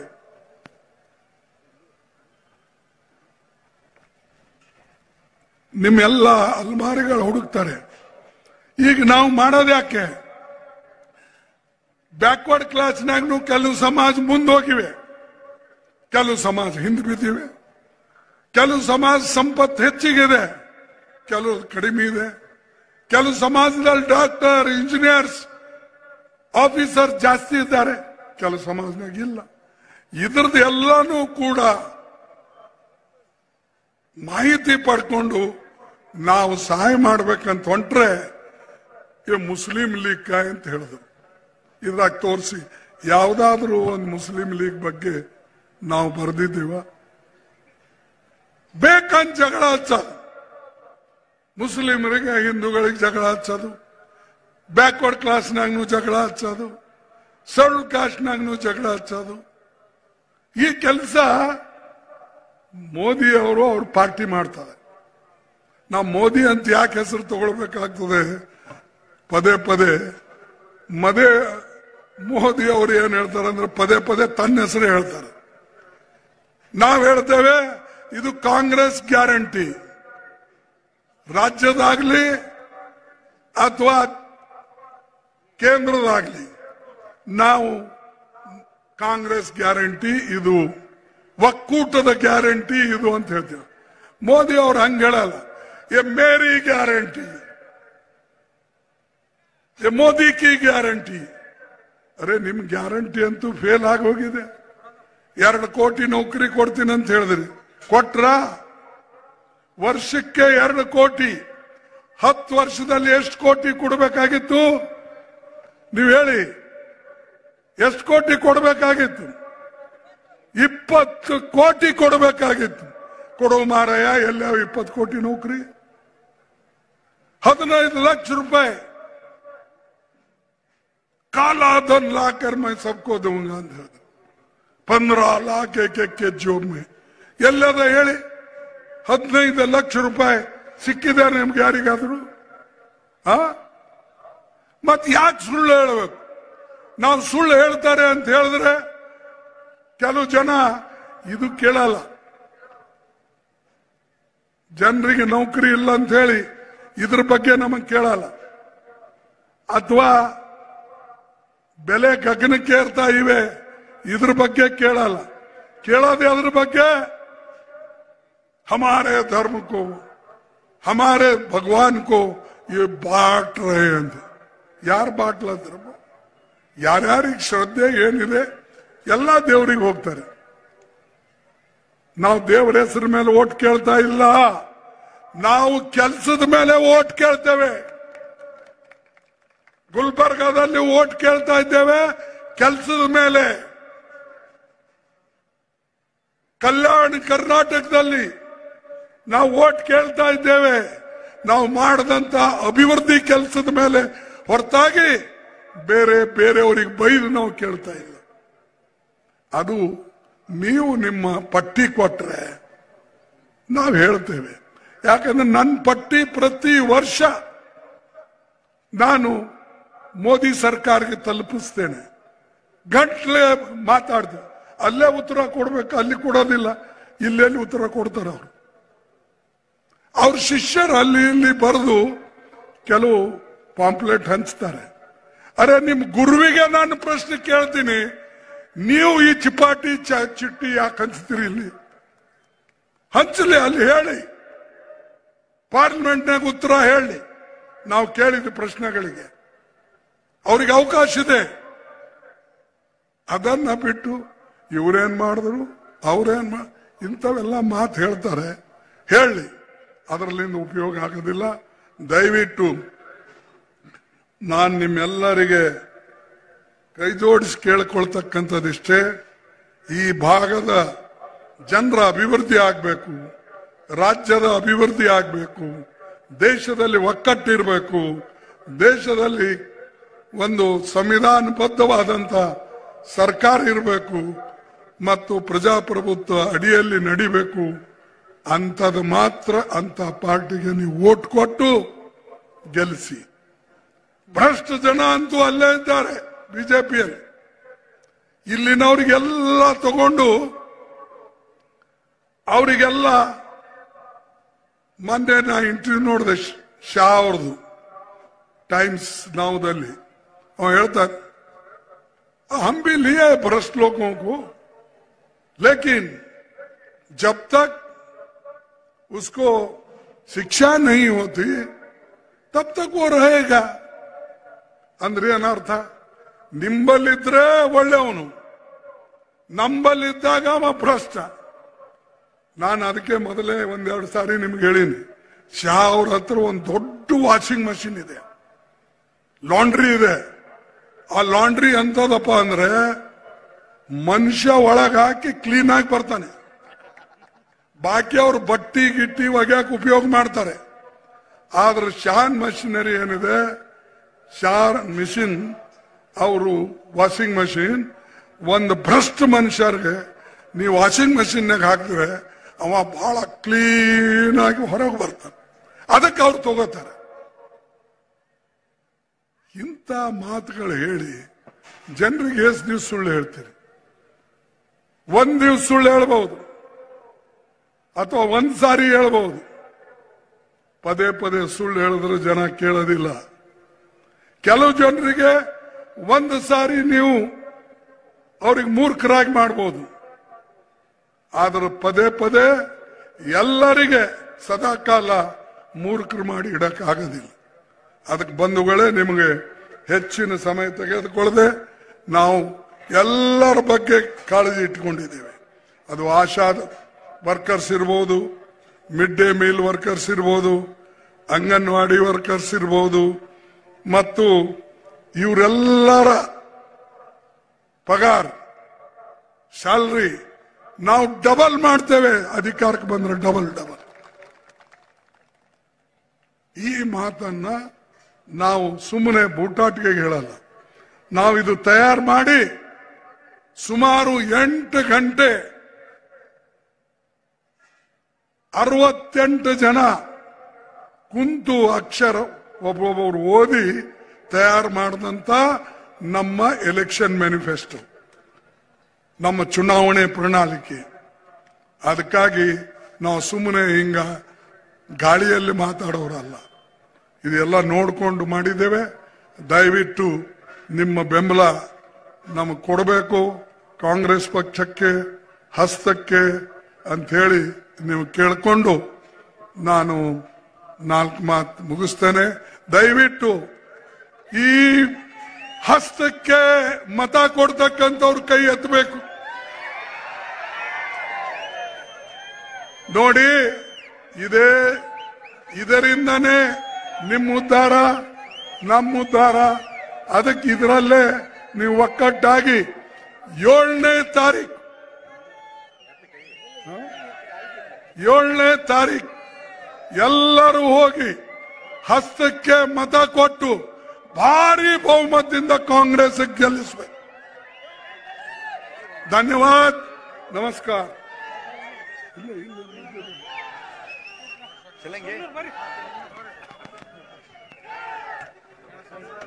ಬರ್ರಿ.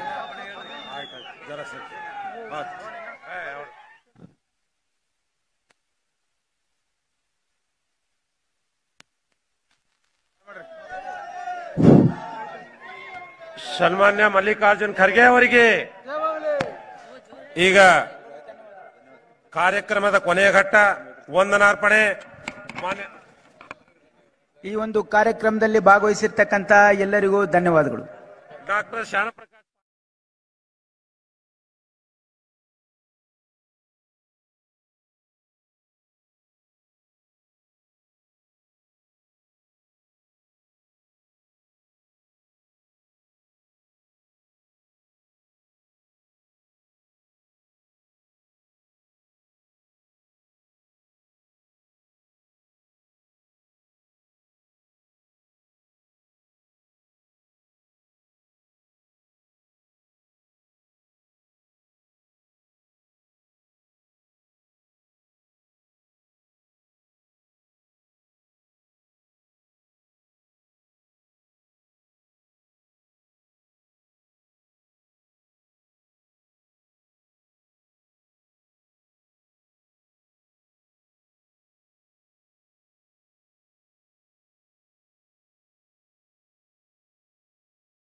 नमस्कार, आप सबका यहाँ बहुत बहुत स्वागत। कैसा है मूड आपका?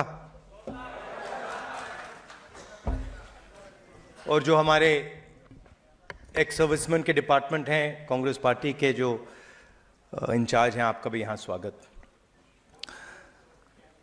सबसे पहले शुरुआत में ही मैं आपको कहना चाहता हूं कि हमने अपने मैनिफेस्टो में साफ लिख दिया है कि अग्निवीर स्कीम को हम रद्द कर देंगे, खत्म कर देंगे। अब मैं जानता हूं कि आप ताली बजा रहे हो, बट आपका नुकसान तो हो गया है। एक प्रकार से आपको तो चोट लग गई है और आपने एक सपना देखा था, आर्मी में जाने का सपना देखा था, देशभक्ति का सपना था, वो सपना अभी पूरा नहीं हुआ है। तो मेरी सोच है, जो 1,50,000 हमारे युवा हैं जिन्होंने आर्मी की पूरी प्रोसेस कंप्लीट की थी, अपनी जिंदगी के साल दिए, रनिंग की, वेट ट्रेनिंग की, अपनी स्ट्रेंथ बढ़ाई, उनको कोई ना कोई कॉम्पनसेशन तो मिलना ही चाहिए, कोई ना कोई रास्ता उनके लिए निकलना चाहिए। तो ये अब वो क्या रास्ता होगा, वो सरकार में आने के बाद हम उसको थोड़ा एनालाइज करेंगे, मगर मेरी सोच है कि ये जो 1,50,000 युवा हैं जिनको आर्मी ने एक्सेप्ट किया था, इनको कोई ना कोई कॉम्पनसेशन तो मिलनी ही पड़ेगी। देखिए, अग्निवीर स्कीम जो है वो एक्चुअली इंडियन आर्मी का स्कीम नहीं है। जब हमने थोड़ी गहराई में पता लगाया तो जब ये स्कीम बनाया गया, ये स्कीम आर्मी के लोगों ने नहीं बनाया है। जैसे नोटबंदी हुई थी, जहां फाइनेंस मिनिस्टर से नहीं पूछा गया, आरबीआई से नहीं पूछा गया, सीधा बाईपास कर दिया गया, पूरा सिस्टम बाईपास कर दिया गया, वैसे ही अग्निवीर स्कीम को बनाने में पूरा सिस्टम बाईपास कर दिया गया। यह प्रधानमंत्री के ऑफिस में डिसीजन लिया गया, एनएसए ने डिसीजन लिया, नेशनल सिक्योरिटी एडवाइजर ने डिसीजन लिया, आर्मी से नहीं पूछा, बाकी फोर्सेस से नहीं पूछा। तो एक गलती तो स्कीम है कि स्कीम ही गलत है, मगर दूसरी गलती यह भी है कि आपने ये स्कीम लागू किया, मगर जिन लोगों के लिए आप स्कीम बना रहे हो, ना आपने उनसे पूछा, ना आपने सेना से पूछा, ना आपने हिंदुस्तान के डिफेंस एस्टेब्लिशमेंट से पूछा। मतलब आपने पूरा का पूरा कॉन्स्टिट्यूशन, पूरा का पूरा सिस्टम बाईपास कर दिया। तो ये मेरे मुताबिक दो प्रॉब्लम्स हैं। अभी चुनाव हो रहा है और कॉन्स्टिट्यूशन पर, संविधान पर पूरे फुल अटैक किया जा रहा है। हिंदुस्तान में 15% दलितों की आबादी है, ठीक है, 8% आदिवासियों की है। आप जानते हो पिछड़े वर्ग के कितने लोग हैं हिंदुस्तान में? यहां पे पिछड़े वर्ग के लोग हैं ना, है ना? आप जानते हो आपकी आबादी कितनी है?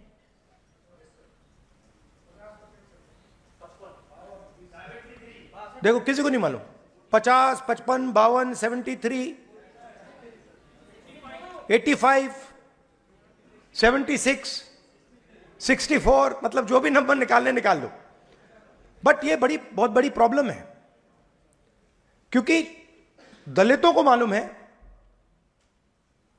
आदिवासियों को मालूम है, मगर जो हिंदुस्तान का सबसे बड़ा वर्ग है, जो इस देश को बनाता है, चलाता है, उसको यही नहीं मालूम उसकी आबादी कितनी है। अब आप कहोगे तो क्या हुआ? जवाब देता हूं। आप नेशनल मीडिया देखिए, नेशनल मीडिया पूरा नैरेटिव बनाता है। मीडिया में आपको अग्निवीर के बारे में तो कुछ नहीं दिख रहा ना। मीडिया में आता है अग्निवीर? कहीं नहीं आता ना। 1,50,000 लोगों का नुकसान हुआ, मगर कहीं नहीं आता। आपको मालूम है क्यों नहीं आता है? मीडिया आपका नहीं है। मीडिया में ना एक दलित है, ना एक आदिवासी है, ना एक पिछड़े वर्ग का व्यक्ति है, ना एक गरीब जनरल कास्ट का व्यक्ति है। 2-3% का मीडिया है, और जो हिंदुस्तान के बड़े बड़े अरबपति चाहते हैं वो मीडिया में आता है। तो मीडिया में आपकी कोई भागीदारी नहीं है, इसलिए आपकी आवाज कोई नहीं सुन रहा, आपका उसमें कोई है ही नहीं। कॉर्पोरेट इंडिया को देखिए, 200 सबसे बड़ी कंपनियां, जहां आप शायद जॉब ढूंढने की कोशिश करोगे, उनकी लिस्ट निकालिए, उनके मालिकों की लिस्ट निकालिए, उनमें आपको एक पिछड़ा नहीं मिलेगा, एक दलित नहीं मिलेगा, एक आदिवासी नहीं मिलेगा, एक गरीब जनरल कास्ट का नहीं मिलेगा। अरबों रुपए उनको दिए जाते हैं, 16 लाख करोड़ रुपए उनका कर्जा माफ किया गया है। आप जीएसटी देते हो ना, जीएसटी देते हो ना। ये आपने शर्ट पहनी है, कितने की खरीदी आपने? हाँ, ये आप 28% जीएसटी। आप ज्यादा जीएसटी देते हो, अदानी ज्यादा देता है? जितनी आप देते हो उतनी वो देता है। अगर वो शर्ट खरीदेगा, आप 28 दोगे तो वो भी 28 देगा, आप भी 28 दोगे। जीएसटी एक जैसे दे रहे हो, पूरा का पूरा पैसा उनको जा रहा है, आपको 1 रुपया नहीं। आपका कभी कर्जा माफ हुआ है? कभी नहीं। आपके पिता का कर्जा माफ हुआ है? आपके किसी रिश्तेदार का कर्जा माफ हुआ है? नहीं। अदानी जी का 22 अरबपतियों का 16 लाख करोड़ रुपया माफ हुआ है। 16 लाख मतलब, बात समझो, 24 साल का मनरेगा का पैसा उनका माफ हुआ है। अब मैं ये सवाल पूछ रहा हूं कि अगर उनका हो सकता है, तो ये जो युवा हैं जो अग्निवीर के लिए मतलब लाइन लगा रहे हैं, सेना में जाने के लिए लाइन लगा रहे हैं, या शिक्षा में कॉलेज यूनिवर्सिटी में पढ़ना, उनका क्यों नहीं हो रहा? मतलब आपकी क्या गलती है? आपने क्या किया? क्यों? क्योंकि आपकी भागीदारी नहीं है। आप ना मीडिया में हो, ना कॉर्पोरेट इंडिया में हो, ना स्कूल कॉलेजेस चलाते हो, ना सरकारें चलाते हो। आपको वो फोन दे देते हैं। इंस्टाग्राम यूज करते हो आप लोग? देखते हो ना इंस्टाग्राम? आप लोग इंस्टाग्राम पे हो, रील देख रहे हो। रील देखने से पैसा तो नहीं बन रहा ना, खर्च हो रहा है ना। तो ये मेन मुद्दा है हिंदुस्तान में कि ये जो 90% लोग हैं, इनकी भागीदारी कितनी है? अगर कर्जा माफ हो रहा है तो 90% का कितना हो रहा है? सरकार को 90 अफसर चलाते हैं, हिंदुस्तान की सरकार को नरेंद्र मोदी जी साइन करते हैं। 90 आईएएस अफसर हिंदुस्तान की सरकार को चलाते हैं। फाइनेंस मिनिस्ट्री में है, डिफेंस मिनिस्ट्री में है। अग्निवीर का निर्णय उन्होंने लिया है। नरेंद्र मोदी जी ने अग्निवीर का डिसीजन सोचा और उन्होंने एक्शन किया।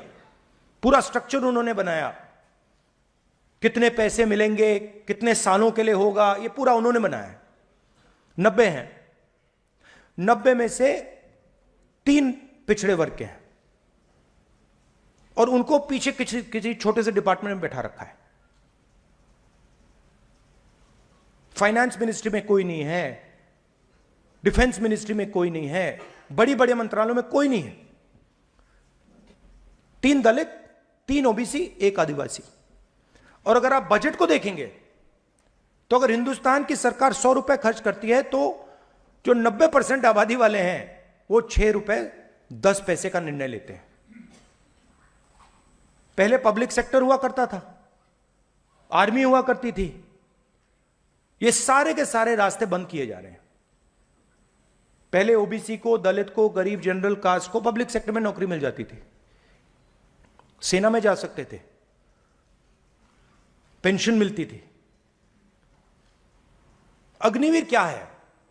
अग्निवीर का सच्चा मतलब है कि जो गरीब लोग हैं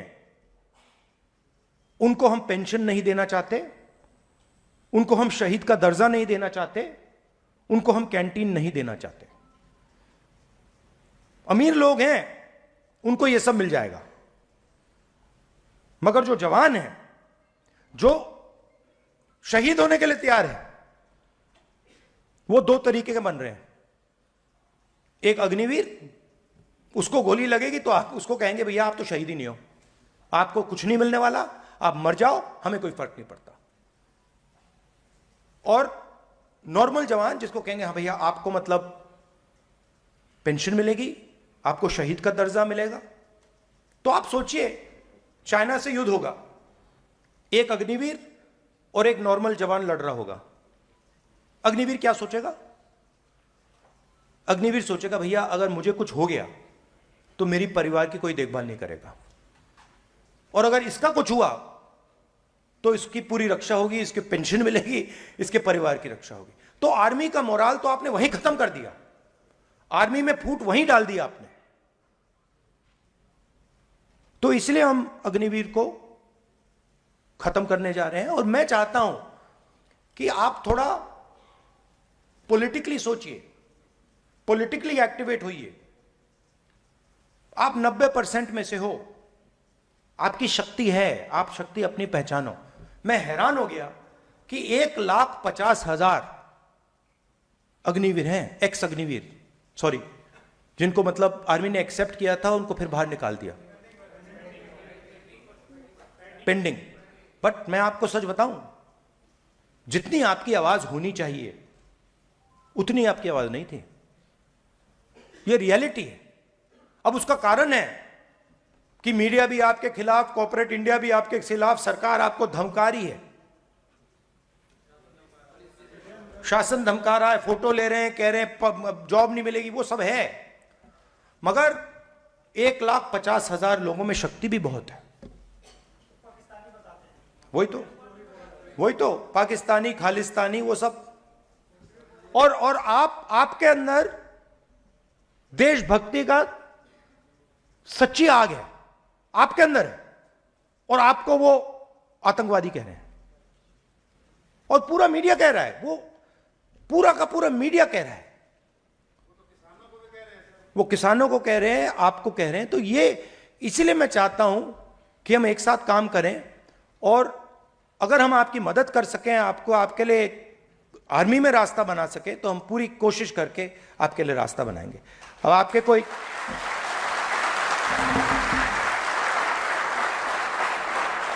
अब आपके सवाल होंगे, आप पूछिए, मैं खुशी से जवाब दूंगा।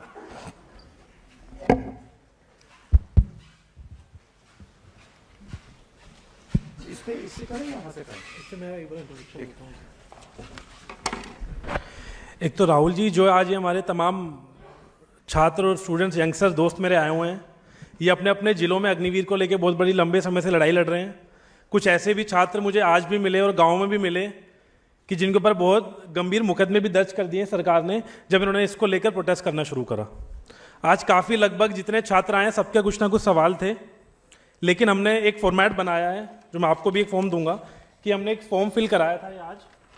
इस फॉर्म में हमने 10 से 12 स्टूडेंट करें आइडेंटिफाई, जिनके हमने सबके जो सवाल थे वो ले लिए थे, और सबको हम उनका जवाब देंगे आपकी चिट्ठी के माध्यम से।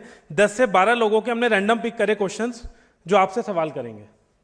और एक बात मैं जरूर बोलना चाहूंगा अभी, कि ये पॉलिसी एक ऐसी सरकार और एक ऐसे प्रधानमंत्री जी लेके आए हैं जो खुद लगभग एक प्रदेश के 15 साल मुख्यमंत्री थे, लगभग 10 साल से देश के प्रधानमंत्री हैं, लगभग 75 साल उनकी उम्र है, और वो युवा साथी को बोल रहे हैं कि आप 4 साल में रिटायर कर जाओ। तो इससे ज़्यादा छल किसी युवा के साथ मैं नहीं समझता होता है।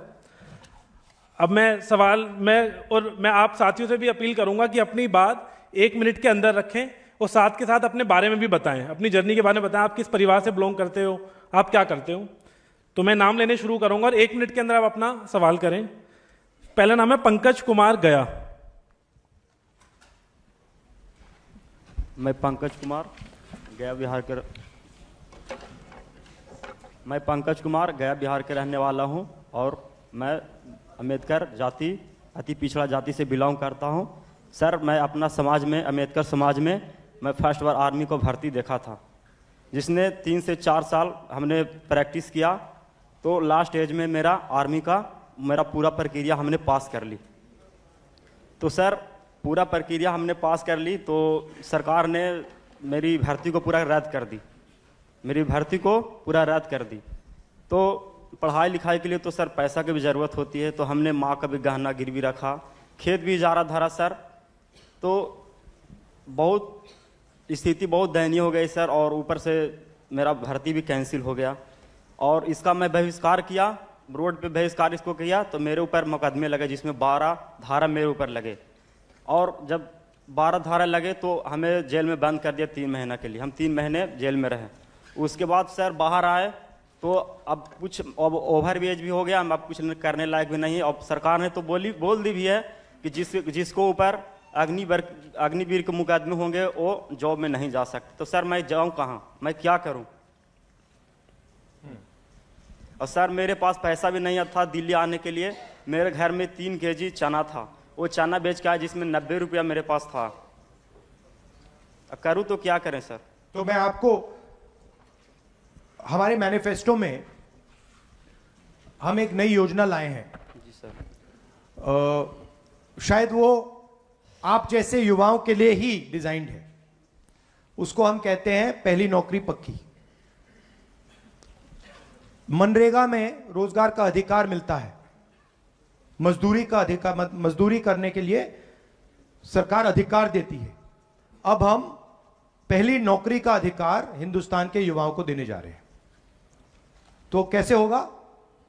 हिंदुस्तान में ग्रेजुएट्स,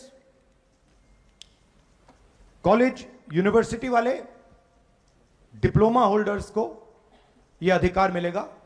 पब्लिक सेक्टर में, प्राइवेट सेक्टर में, सरकारी ऑफिसेज में, सरकारी अस्पतालों में, सरकारी कॉलेजेस यूनिवर्सिटीज में 1 साल की गारंटीड जॉब मिलेगी। 8,500 रुपए महीने के, 1 लाख रुपए साल के आपके बैंक अकाउंट में जाएंगे। ये अप्रेंटिसशिप का रास्ता है। एक प्रकार से 1 साल की जॉब कम ट्रेनिंग हम हिंदुस्तान के सारे बेरोजगार युवाओं के लिए अधिकार देने जा रहे हैं। तो उससे आपको जॉब मार्केट में एंट्री मिल जाएगी। सीधा सा आइडिया है। जैसे ये बड़े बड़े बिजनेस वाले होते हैं, इनके बच्चों को ये अपनी कंपनी में नौकरी दे देते हैं, उसको वो अप्रेंटिसशिप कहते हैं। 6 महीने की नौकरी होती है, 1 साल की नौकरी होती है। तो वैसे ही वही सुविधा हम हिंदुस्तान के हर बेरोजगार युवा को दे रहे हैं कि आप सरकार से अगर 1 साल की नौकरी मांगोगे, सरकार को आपको देने ही होगी। सरकार मना नहीं कर पाएगी। प्राइवेट सेक्टर में, पब्लिक सेक्टर में, अलग अलग संस्थाओं में वो नौकरी मिलेगी। 8,500 रुपए महीने के, 1 लाख रुपए साल के आपके बैंक अकाउंट में, आपकी ट्रेनिंग, और उसके बाद अगर आपने अच्छा काम किया तो वो परमानेंट जॉब आपको वहां मिल जाएगी। तो ये कांग्रेस पार्टी का एक आइडिया है। मगर देखिए, पिछले 10 सालों में जो रोजगार का सिस्टम है उसको खत्म कर दिया गया है। गलत जीएसटी लागू करके, नोटबंदी लागू करके, जो छोटे बिजनेस वाले, स्मॉल और मीडियम इंडस्ट्री वाले जॉब देते थे, उन सबको खत्म कर दिया है। और सिर्फ अदानी, अंबानी, इन लोगों को पूरा फायदा दिया है। ये लोग जॉब नहीं दे सकते। ये लोग मतलब ज्यादा से ज्यादा 1,000, 10,000, 15,000 जॉब दे सकते हैं। ये लाखों करोड़ों लोगों को रोजगार नहीं दे सकते। तो पूरे सिस्टम को थोड़ा बदलना पड़ेगा। बैंक के दरवाजे छोटी कंपनियों के लिए, स्मॉल मैन्युफैक्चरर्स के लिए, आप लोगों जैसे एंटरप्रेन्योर्स के लिए खोलना पड़ेगा। वो थोड़ा लंबा काम होगा, मगर एकदम सरकार आने के बाद हम ये अप्रेंटिसशिप का अधिकार आप सबको देने जा रहे हैं। तो ये हमारी सोच है। सेकंड क्वेश्चन, ठेकेदार राउत, कालिंदी, उड़ीसा।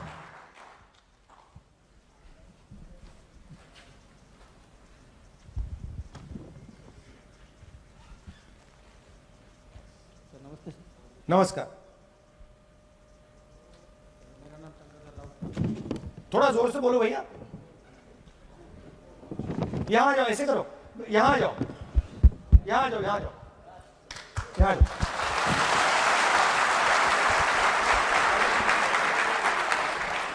ऐसे करो, जो जिससे क्वेश्चन पूछ रहे हो उनको यहीं बोला।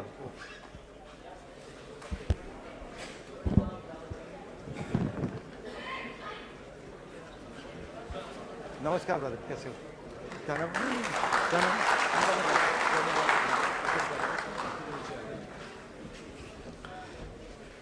नमस्ते सर। मेरा नाम टंकाधर राउत है। मैं उड़ीसा का कलाहांडी डिस्ट्रिक्ट में रहने वाला हूँ और ओबीसी कास्ट में बिलोंग करता हूँ।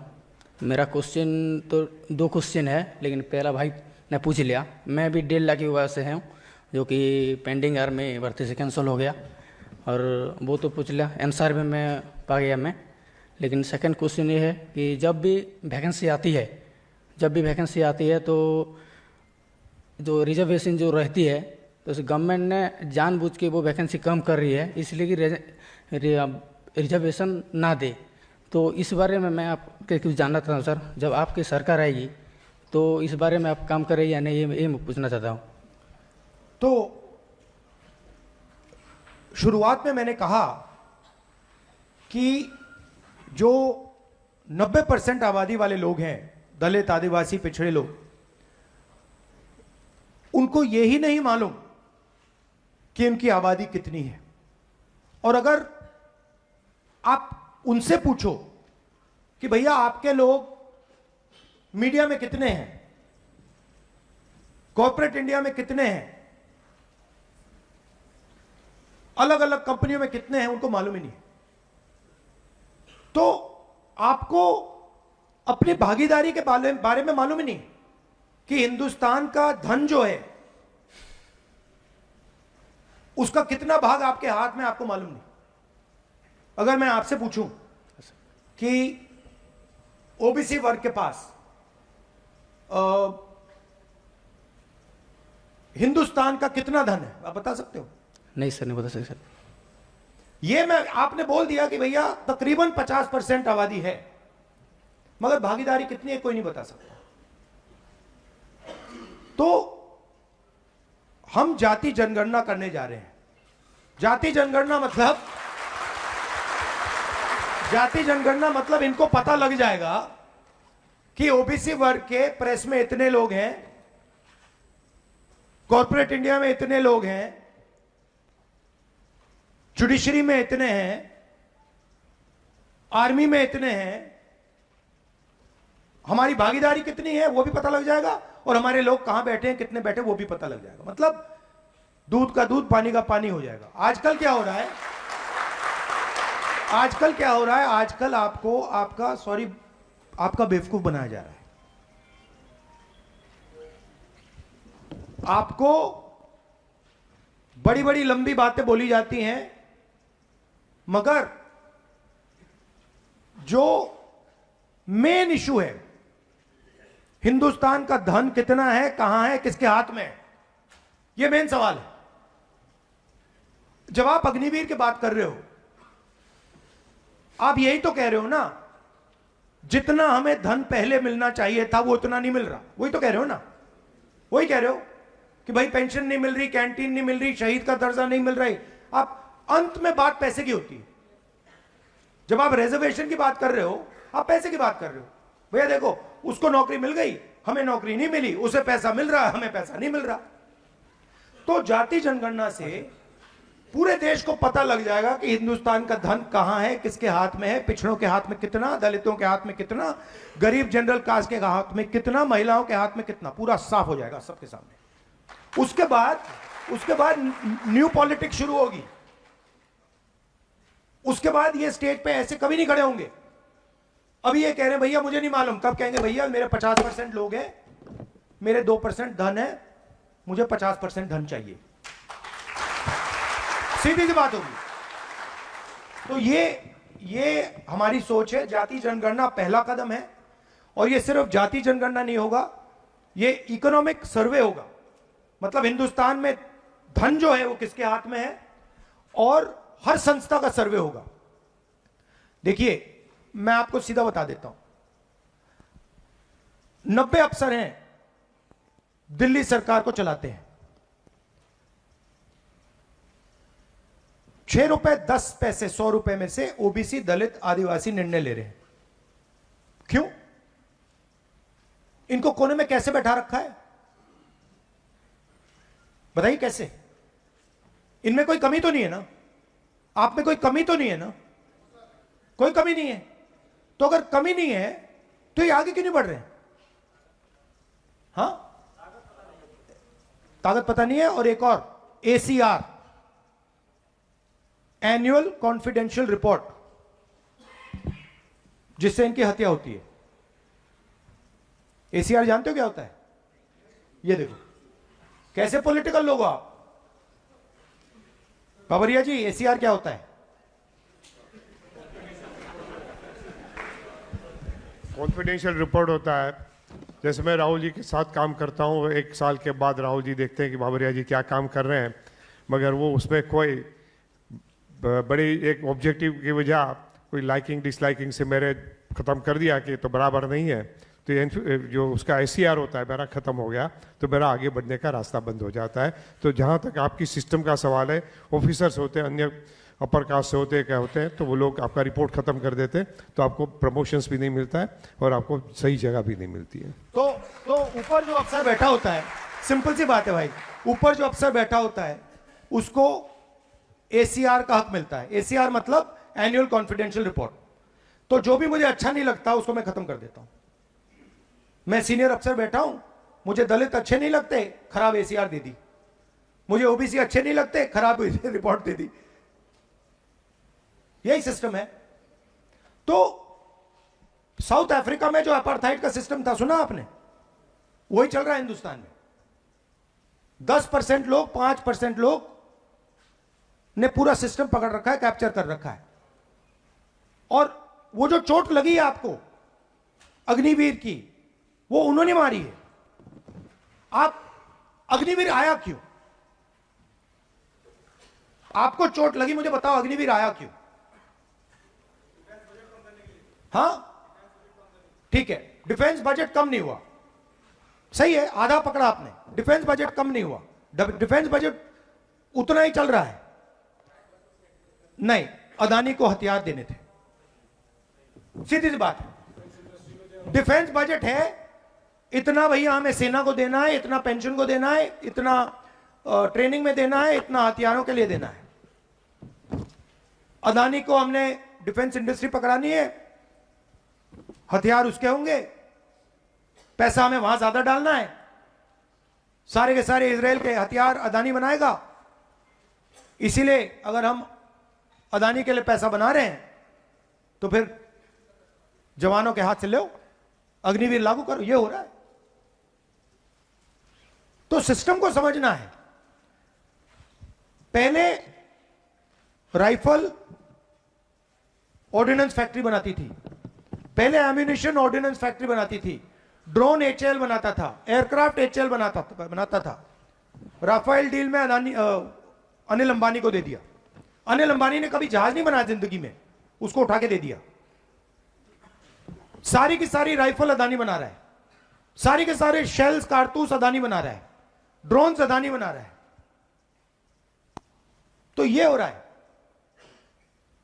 सिंपल सा डिसीजन है, ब्यूरोक्रेट ले रहा है कि भैया अदानी को पैसा देना है, डिफेंस बजट में से अदानी को अगर पैसा देना है, कारतूस के लिए, गन्स के लिए, एम्यूनिशन के लिए पैसा देना है, तो कहां से आएगा? आपकी जेब से आएगा, आपकी जेब से जा रहा है। ये जो 1,50,000 लोग हैं, 1,50,000 लोग हैं जो आपको चोट लगी है, वो अदानी ने मारी है। उस बात को समझिए आप। Thank you brother. इसके बाद पिंकू कुमार, और पिंकू कुमार के बाद जय मौर्य, वो भी आ जाए। पहले पिंकू कुमार गया। और दूसरी बात, मीडिया में आप ये बात कभी नहीं सुनोगे, क्योंकि मीडिया भी अदानी का।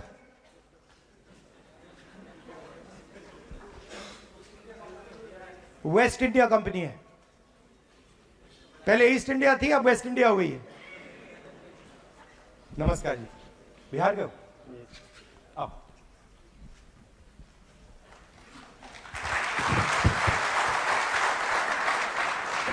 मैं पिंकू कुमार, गया बिहार से, OBC जाति। मैं वही जो भाई लोग बता रहे हैं, 1.5 लाख युवा पीड़ित अभी तक घूम रहे हैं, दर दर की ठोकरें खा रहे हैं, पैसे नहीं घर से मिल रहे हैं, नहीं जुट पा रहा है गार्जियन से आके यहाँ बंगला साहिब गुरुद्वारा में खाना खाया जा रहा है, फिर लात मार के भगाया जा रहा है। फिर वही ट्रेन पकड़ के वहाँ भी टीटी भी घुसा मार रहा है, ट्रेन में जगह भी नहीं मिल रही है, बाथरूम के गेट पे सो के जाते हैं आते हैं। वंदे भारत, वंदे भारत, वंदे भारत, वंदे भारत हम लोग का नसीब ही का है सब। वही बात बताने आए हैं कि जो बीजेपी बता रहे हैं कि हमारी कांग्रेस की सरकार आएगी तो मंगलसूत्र होता है जो माँ पहनती है वही बेच देगी कांग्रेस।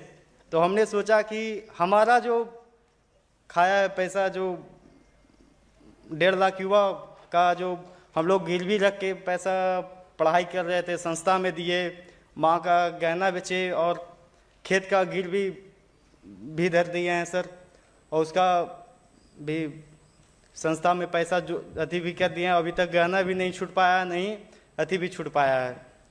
तो और हम लोग का वही बीजेपी बता रहा था कि कांग्रेस की सरकार आएगी तो मंगलसूत्र बेच के माँ का अति कर लेगा। तो हमने क्या कहा कि चलो आप लोग भी तो वही किए जो हम लोग को करना था, अति कर दिए, जो पेंडिंग युवा को अति बेरोजगार बना दिए। और वही हम लोग को गार्जियन बोलते हैं, जो बूढ़ा लोग है वहाँ गांव घर का, जो बोले कि गांधी युग में अच्छा शिक्षित लोग आ रहे हैं, उन लोग से जाकर मिलो। तो अभिलाष भैया हम लोग के साथ यूट्यूब द्वारा हम लोग को सहारा मिला, फिर कर्नल रोहित चौधरी सर हम लोग को फिर इतना अधिक पहुँचाए हम लोगों के यहाँ तक। और देखते हैं हम लोग आज अभी तक जगाए हुए हैं कि राहुल सर अब हम लोग को कुछ करे। हम लोग बहुत दर दर की ठोकरे, गांव घर से हम लोग को शादी भी हुआ, माँ का भी गहना नहीं बचा पाए, और हमारा शादी ठीक हुआ था कि लड़का अब तो जॉब पा लिया है, तो जॉब पा लिया तो न माँ का गहना बचा न पत्नी को हम अब मंगलसूत्र पहना पाए हैं। वही अब गांव से निकलते हैं तो बोलता है कि ये कौन जा रहा है, ये तो नकली फौजी है घर से का। वही सब ताने मारते हैं हम लोगों को, जो और पड़ोस तो खुश है कि हाँ चलो नकली फौजी यहीं, अब ये कुछ नहीं कर पाएगा।